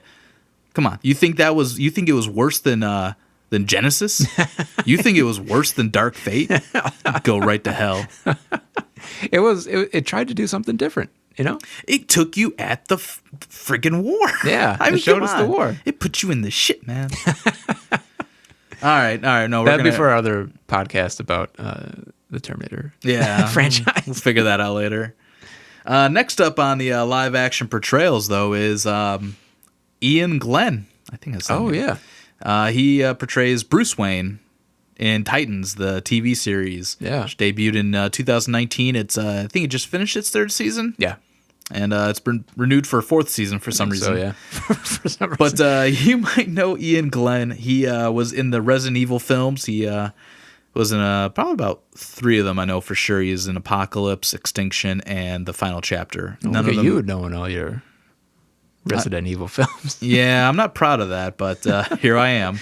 And he was also in Lara Croft, Tomb Raider, alongside Angelina Jolie as the primary villain of that movie. How about that? And I would say he is more well-known for playing Jorah Mormont in Game of Thrones. All right. You haven't watched that one, right? No. Yeah, you should get on that. It's fun. Never. I've watched some clips of him as Bruce Wayne, and honestly, the dude cannot do an American accent to save his damn life. It's almost as if his voice is refusing to do it, and just won't do it. He is way too damn old. No disrespect to him as Bruce Wayne, but I feel like where the timelines are in my head with Bruce Wayne as Batman and Dick Grayson and everybody else, too damn old. It's hard to imagine him because he's supposed to be an active Batman as well. Doesn't even look like he doesn't look like I can't see him putting on the suit and fighting crime. His Bruce Wayne is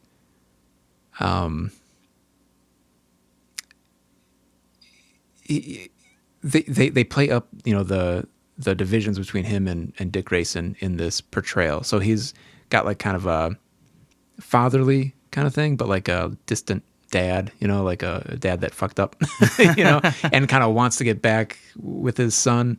And they play it heavy on the show. They do play it pretty heavy on the show. And then the same deal with between him and Jason Todd. His relationship is that like he feels like he fucked up so bad with Dick Grayson, and now he's trying to make it better with Jason Todd by trying to be a better dad. But it's not. I'm trying to think, like, you don't ever see him as Batman, and you don't ever see him like as a public figure. So you only ever see him as the private Bruce. I feel like there's nothing too special about it. He's just playing. I feel like he's just playing a dad. He's just playing. In Titans, I feel like, man, you guys are lucky. You guys get to use a Bruce Wayne. Yeah. And this is, how you're utilizing it. Yeah. There's one episode, and it's not the real Bruce Wayne, but it's a version in end of season 1. Something like that, yeah, where Dick Grayson is like having a vision, and Bruce Wayne is like kind of taking him through this vision. Like Dick Grayson's vision of Bruce Wayne is like guiding him through this fear. No, I'm thinking of something else. I'm thinking of like at the end of season 1 where he's kind of stuck in like that nightmare where Batman's killing everybody. Oh no, yeah, I'm thinking of something different.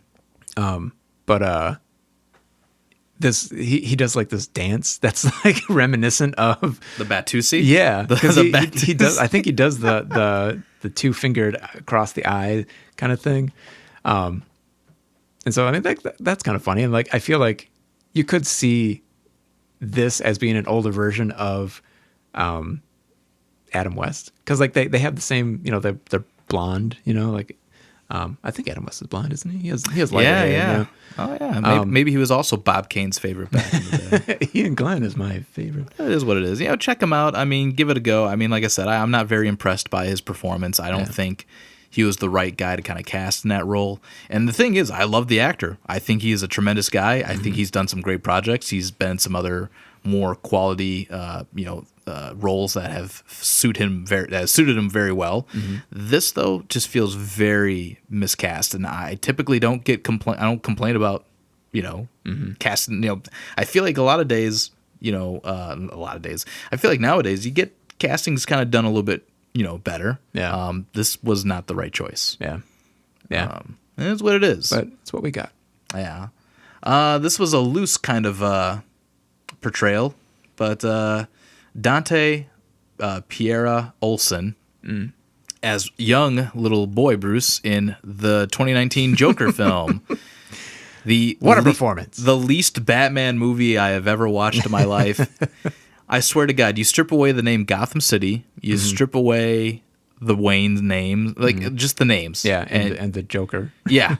And you make it about a guy who has just the exact same movie, just different names. And it would be even if you do include the names that are, the attachments to Batman and everything, it is an excellent movie on its own merits.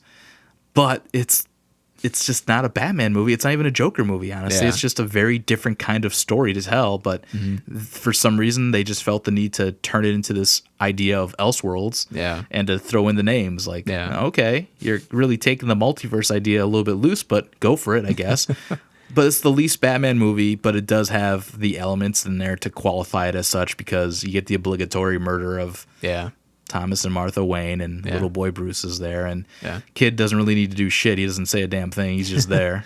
Just lets Joaquin Phoenix manhandle him for a little bit. Yeah, he just Plays puts a hands on his smile on face. him. Yeah. It's nothing like a grown man touching a child's face. But yeah, that is what it was. The kid, I don't know.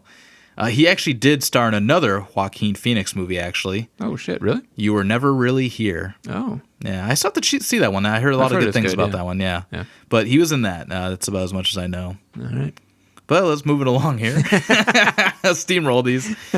The next live-action portrayal of Batman and Bruce Wayne is Kevin Conroy. Hey. In an episode of Batwoman during the crossover event amongst all the other CW Arrowverse shows, Crisis on Infinite Earths. Yeah. And this episode was released at the tail end of 2019.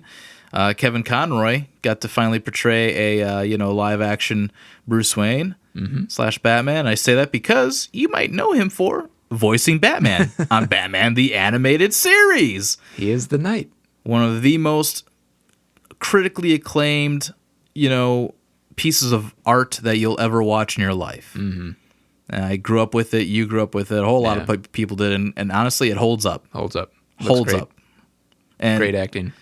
yeah, the voice acting is phenomenal. It's done so well, and Kevin Conroy pretty much has made his entire life basically just voicing Batman, Bruce Wayne, and everything. Yeah. From video games to movie adaptations like the Mask of the Phantasm, the Mystery of the Batwoman, Sub-Zero. He's gone on to do The Killing Joke and other adaptations in animation. So he's been Batman for so long. He knows how to speak like Batman. Yes. And he knows how to turn on the Bruce Wayne voice. He has Definitely. like two different sides of it.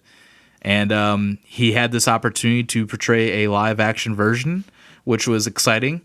But it's funny because he did a good job, but I feel like the story that they gave him is such a slap in the face because they made him the hopeless version of Batman who just ended up killing and not giving up his code and making him hopeless and I don't know, that whole crisis was just a mess. It was his. He gives a good performance.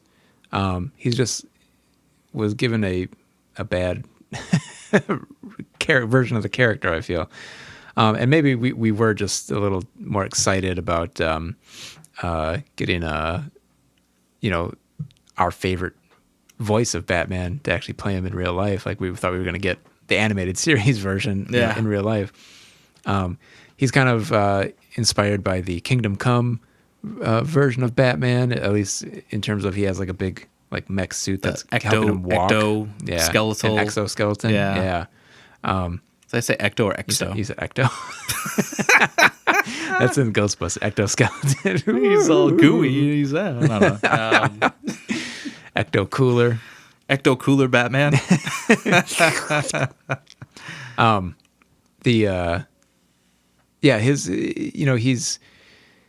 He's hopeless. He's completely given up the whole purpose reason, of Batman. the whole purpose of being Batman. He's given that up, and he's got nobody in his life besides just a drunk ass Luke Fox hanging around his mansion.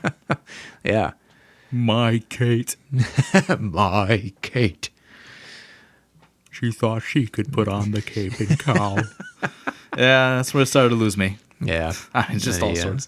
It's unfortunate. Got himself pushed into an electric box or something. Yeah, pretty easily. He died pretty easily. I think he wanted to die. And probably. I don't know. It's unfortunate because it's the first time you get to see Kevin Conroy do this, in the flesh, and this is what they gave him. Yeah, but he worked it. He did a good job. He did his job. Yeah, definitely. At the end of the day, it's like, if you do your job, I'm not gonna dump on you for doing it. But I think in retrospect, it's just like, the opportunity to really, do something special with somebody of that caliber, of that respect amongst the fans, and just leaves a bad taste in your mouth. That's why nobody really trusts the kind of quality that they're going to put out. Yeah, and that could be said about the whole crossover of Crisis on Infinite Earths, or just in general about where the CW Arrowverse is nowadays. Speaking of which, Let's do it. another live action portrayal of Bruce Wayne, the Batman, is also within the Batwoman TV series because they keep trying to make that something good, but it's not. No offense to those that I don't give a fuck. Whatever, I don't like it. So they introduced a Hush storyline, and of course, for some of you that may or may not know, through the Heart of Hush story in the comics, Tommy Elliott is so hateful of Bruce Wayne and Batman that he becomes motivated to, as a world-renowned surgeon, he does plastic surgery on himself to make himself look like Bruce Wayne at some point. And they utilize that aspect within the series. But the actor that portrays the physical face version of Bruce Wayne, that's as Tommy Elliott, also does appear as an aberration to Luke Fox, portrayed by Warren Christie is the actor's name. Nothing really special there. It's Just honestly a one of bland the... looking. The dream version of Bruce is Yeah. weak as fuck. I just hate. I mean, it's kind of hard to really even you can't really give that guy, like, you're not giving this dude any meat. Yeah. You're not giving him any protein to Yeah, actually. he's not Bruce. He's playing what somebody thinks of as Bruce. Yeah, and then on top of that, he's also playing a different dude. He's playing Yeah, a then dude he's playing disguised as another dude. So Yeah, he's playing Tommy Elliott as Bruce Wayne. In one of the episodes, so you can't really say like this is his Batman or this is his Bruce. yeah, he's not getting a fair shake at actually Yeah. giving it a go. And at this point, it's almost like, just give us Batman. Yeah, like they tiptoe around everything, and I've heard that they're also like thinking about making a show about Gotham Knights. yeah. A show about Damian Wayne, which again is like, come on, like you're gonna make all these shows like that circle around Batman, but just not ever give us the actual Batman. Yeah, I mean, not to be that kind of snob, but it's like you're going to tease so many people with the idea of Batman and not deliver, and it's just so... Yeah, It's pointless. yeah, Just 'Cause it's like- go for it. Just go all in. Like, Yeah. you got a Superman show. yeah, and it's great. I love that Superman Yeah. show. Superman and Lois is a really good show. You Tyler, can do- Tyler is it Hecklin or Yeah, Hecklin? I think it's Hecklin.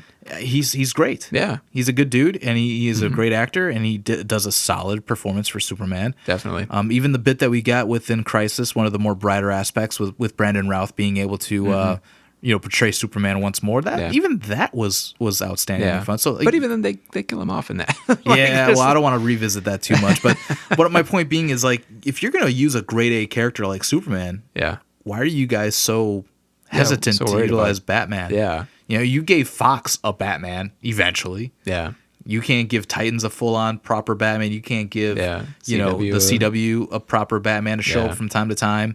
The whole idea of Batwoman is that she eventually takes over her own territory of Gotham to protect that Batman's hands off on. Oh, okay. That's what I always liked. It's like, it's kind of like territorial in a sense. Like, look, I'm protecting this. You do your thing. Yeah, And I feel like that's where they could have gone. yeah, They're cousins, yes, but she doesn't really want his support. But just, I don't know, like, it could be done. yeah. You don't have to dance around the way that they've done it. Yeah, come up with some convoluted way to take Batman out of the equation. He's been gone for 3 years. He Yeah. killed the Joker and feels Right. really bad about it. Yeah. He quit being Batman. Like, Right. okay, cool. Like, whatever. I mean, Yeah, it's like thinking of like Birds of Prey again.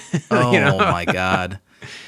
Yeah, luckily we never really, I don't have to officially list anybody for that because it's just body doubles who don't actually matter. Whoops, that sounds really mean. Sorry about it. I'm sorry about that, body doubles. I'm so sorry. Well, whatever. That's that. I don't want to spend too much time on Mr. Christie. He might be known. You might know him for other various minor TV roles. I don't really have the time to give you that info because, honestly, if I mention a TV show that you know of and he was in it for like an episode, you wouldn't remember because it's probably such a one-off. Yeah. I'm sorry. No disrespect to Mr. Christie here. I would probably look a little bit more into him if he was actually Batman. Yeah. You got to think he's rubbing his hands together, though, thinking like one day I'm going to get that call. They're going to need the actual Batman in this show, and I'm going to be there. I hope he gets a shot. Yeah, I mean, me I too. can't imagine he got cast for no good reason other than just to be a pretty face. Yeah.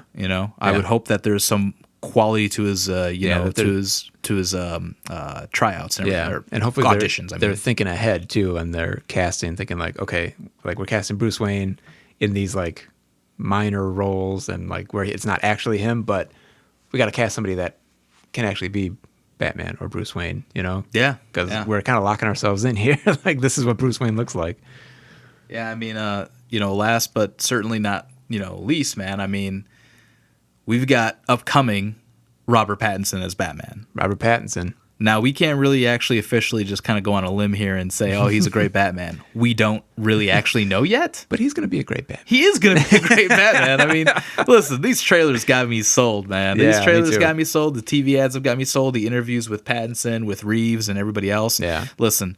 And just the work that he's done Yeah. since Twilight. You know, obviously, everybody knows him as the Twilight, the vampire, the sparkly vampire. Right. I mean, yeah, you know him for the Twilight Saga, but he's done so much other quality work. Yeah. Yeah. I mean, you and I went and saw The Lighthouse. Yeah. And, like, that's amazing. I mean, he was in Tenet, which was I enjoyed him in Tenet. Yeah. Prior to Twilight, he was also really known for appearing in Harry Potter and the Goblet of Fire, which was like, that's my favorite Harry Potter movie. There you go. Because of Pattinson, right? Maybe, I don't know, but he is also, and I haven't seen this movie, but I know Good Time is like a movie that people rave about with him, and look, the guy is definitely capable of acting. Yeah, it's just he had I mean, I don't know what you want to say, but whether it's the unfortunate situation of kind of capitalizing on the success of Twilight and being involved in a project. I mean, he was young, he's a kid, he's doing something, and it blew up, and it became this whole big thing, and he became a joke to some sect of people in the world, but he's also done the best he can to make a name for himself. Definitely leveraged the money that he got from Twilight into, like, okay, I'm going to go and do what I want to do now. I'm going to take roles that are actually going to expand my abilities and actually test myself. He's kind of like Batman in that way. Like Batman. Like Batman. Gone and toured the world and gotten all these different roles to exercise his acting chops and become the best actor that he can be. And now he's taking on the role of the Batman. I mean, just based on everything that I've seen, I'm hyped. I'm ready. Hell, I'm wearing the Batman shirt. I'm wearing a shirt I got right now with good looking shirt. It's a good looking shirt, that Jim Lee art of that Batman, and it's like, hell yeah, I'm ready. I'm excited. I know as of this recording, we're only a few weeks away. So we'll have a lot more to add on, hopefully, in the future about Robert Pattinson's portrayal of the Batman, and we'll see. We'll see what more we've got of more Batman out there, some more Batmen. Yeah, I'm gonna say my first impression of his Batman is he's very sad. So sad. So sad. So sad. Such a sad boy. Super sad. I'm really bummed out. Some bats hanging around the cave. I think I'm gonna go beat some dudes up now. I'm sad. Oh, why'd you lie to me, Alfred? Make me some bisque. It's cold. It's fishy sauce. It's supposed to be cold. Oh, that's it. Put it in the damn microwave. But yeah, guys, that's the comprehensive list of the Batman, the live-action authorized DC Warner Brother portrayals of Batman. Yeah. All the Bruce Waynes, whatever you want to call them now. We did it, man. We did it. So, dude, I know that went a little bit longer than we intended, right? I hope you guys are still with us. We keep trying to make like a short, concise episode, and it's not happening. I blame you, man. You talk too much. I do talk too much. Not me. I don't talk enough. It's not that I talk too much. It's I take long pauses. Huh. That's my problem. No, I mean, honestly, it's like, we got to explore a lot of, different portrayals. We got to really put a little bit more emphasis out there on these actors and the work they've done especially for the ones we've actually seen. We know what their quality and what their worth is. And also just kind of giving everybody a little bit of a background and maybe a different perspective. Some of the good, some of the bad, the ugly. You say it, whatever. Am I trying to say? Anyways, whatever. You got it. But it really, at the end of the day, I'll repeat the hell out of this. It's all subjective. If you like the portrayals, if you hated them, that's your prerogative. Let us know. You know, like, let us know how you feel about Keaton. Do you like Keaton? Do you love Keaton? Do you hate Keaton? Kilmer? Is Kilmer your favorite? Is Clooney actually great, or is Clooney just? Are we missing something? Yeah, like, are we missing the mark? Are we missing something on those serials, on those 1940s serials? Yeah, have you guys checked out the serials? Is Lowry and Lewis good, or is it fun? Is it just a fun bit of pulp from back in the day, the propaganda? You know. So let us know. You know, there's, you know, am I being too harsh on David Mazouz, and am I saying his name wrong? Am I being really harsh on the kid? Let us know, guys. We want to hear your opinions. But you know what? Let's talk about the future. You ain't got no future, Shane.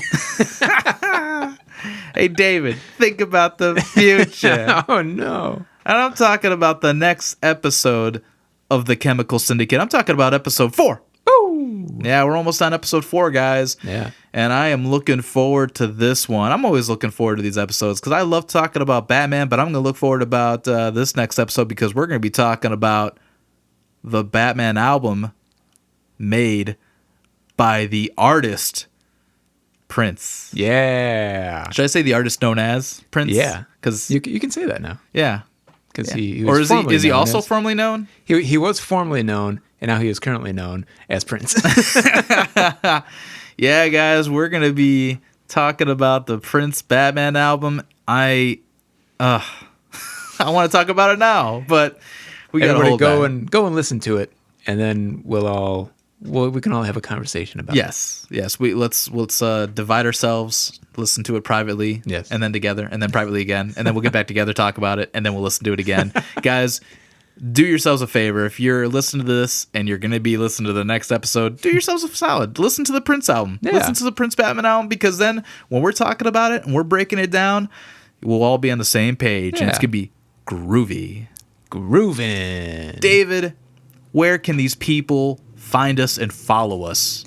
Find us on all social media at Chem Syndicate. ChemSyndicate.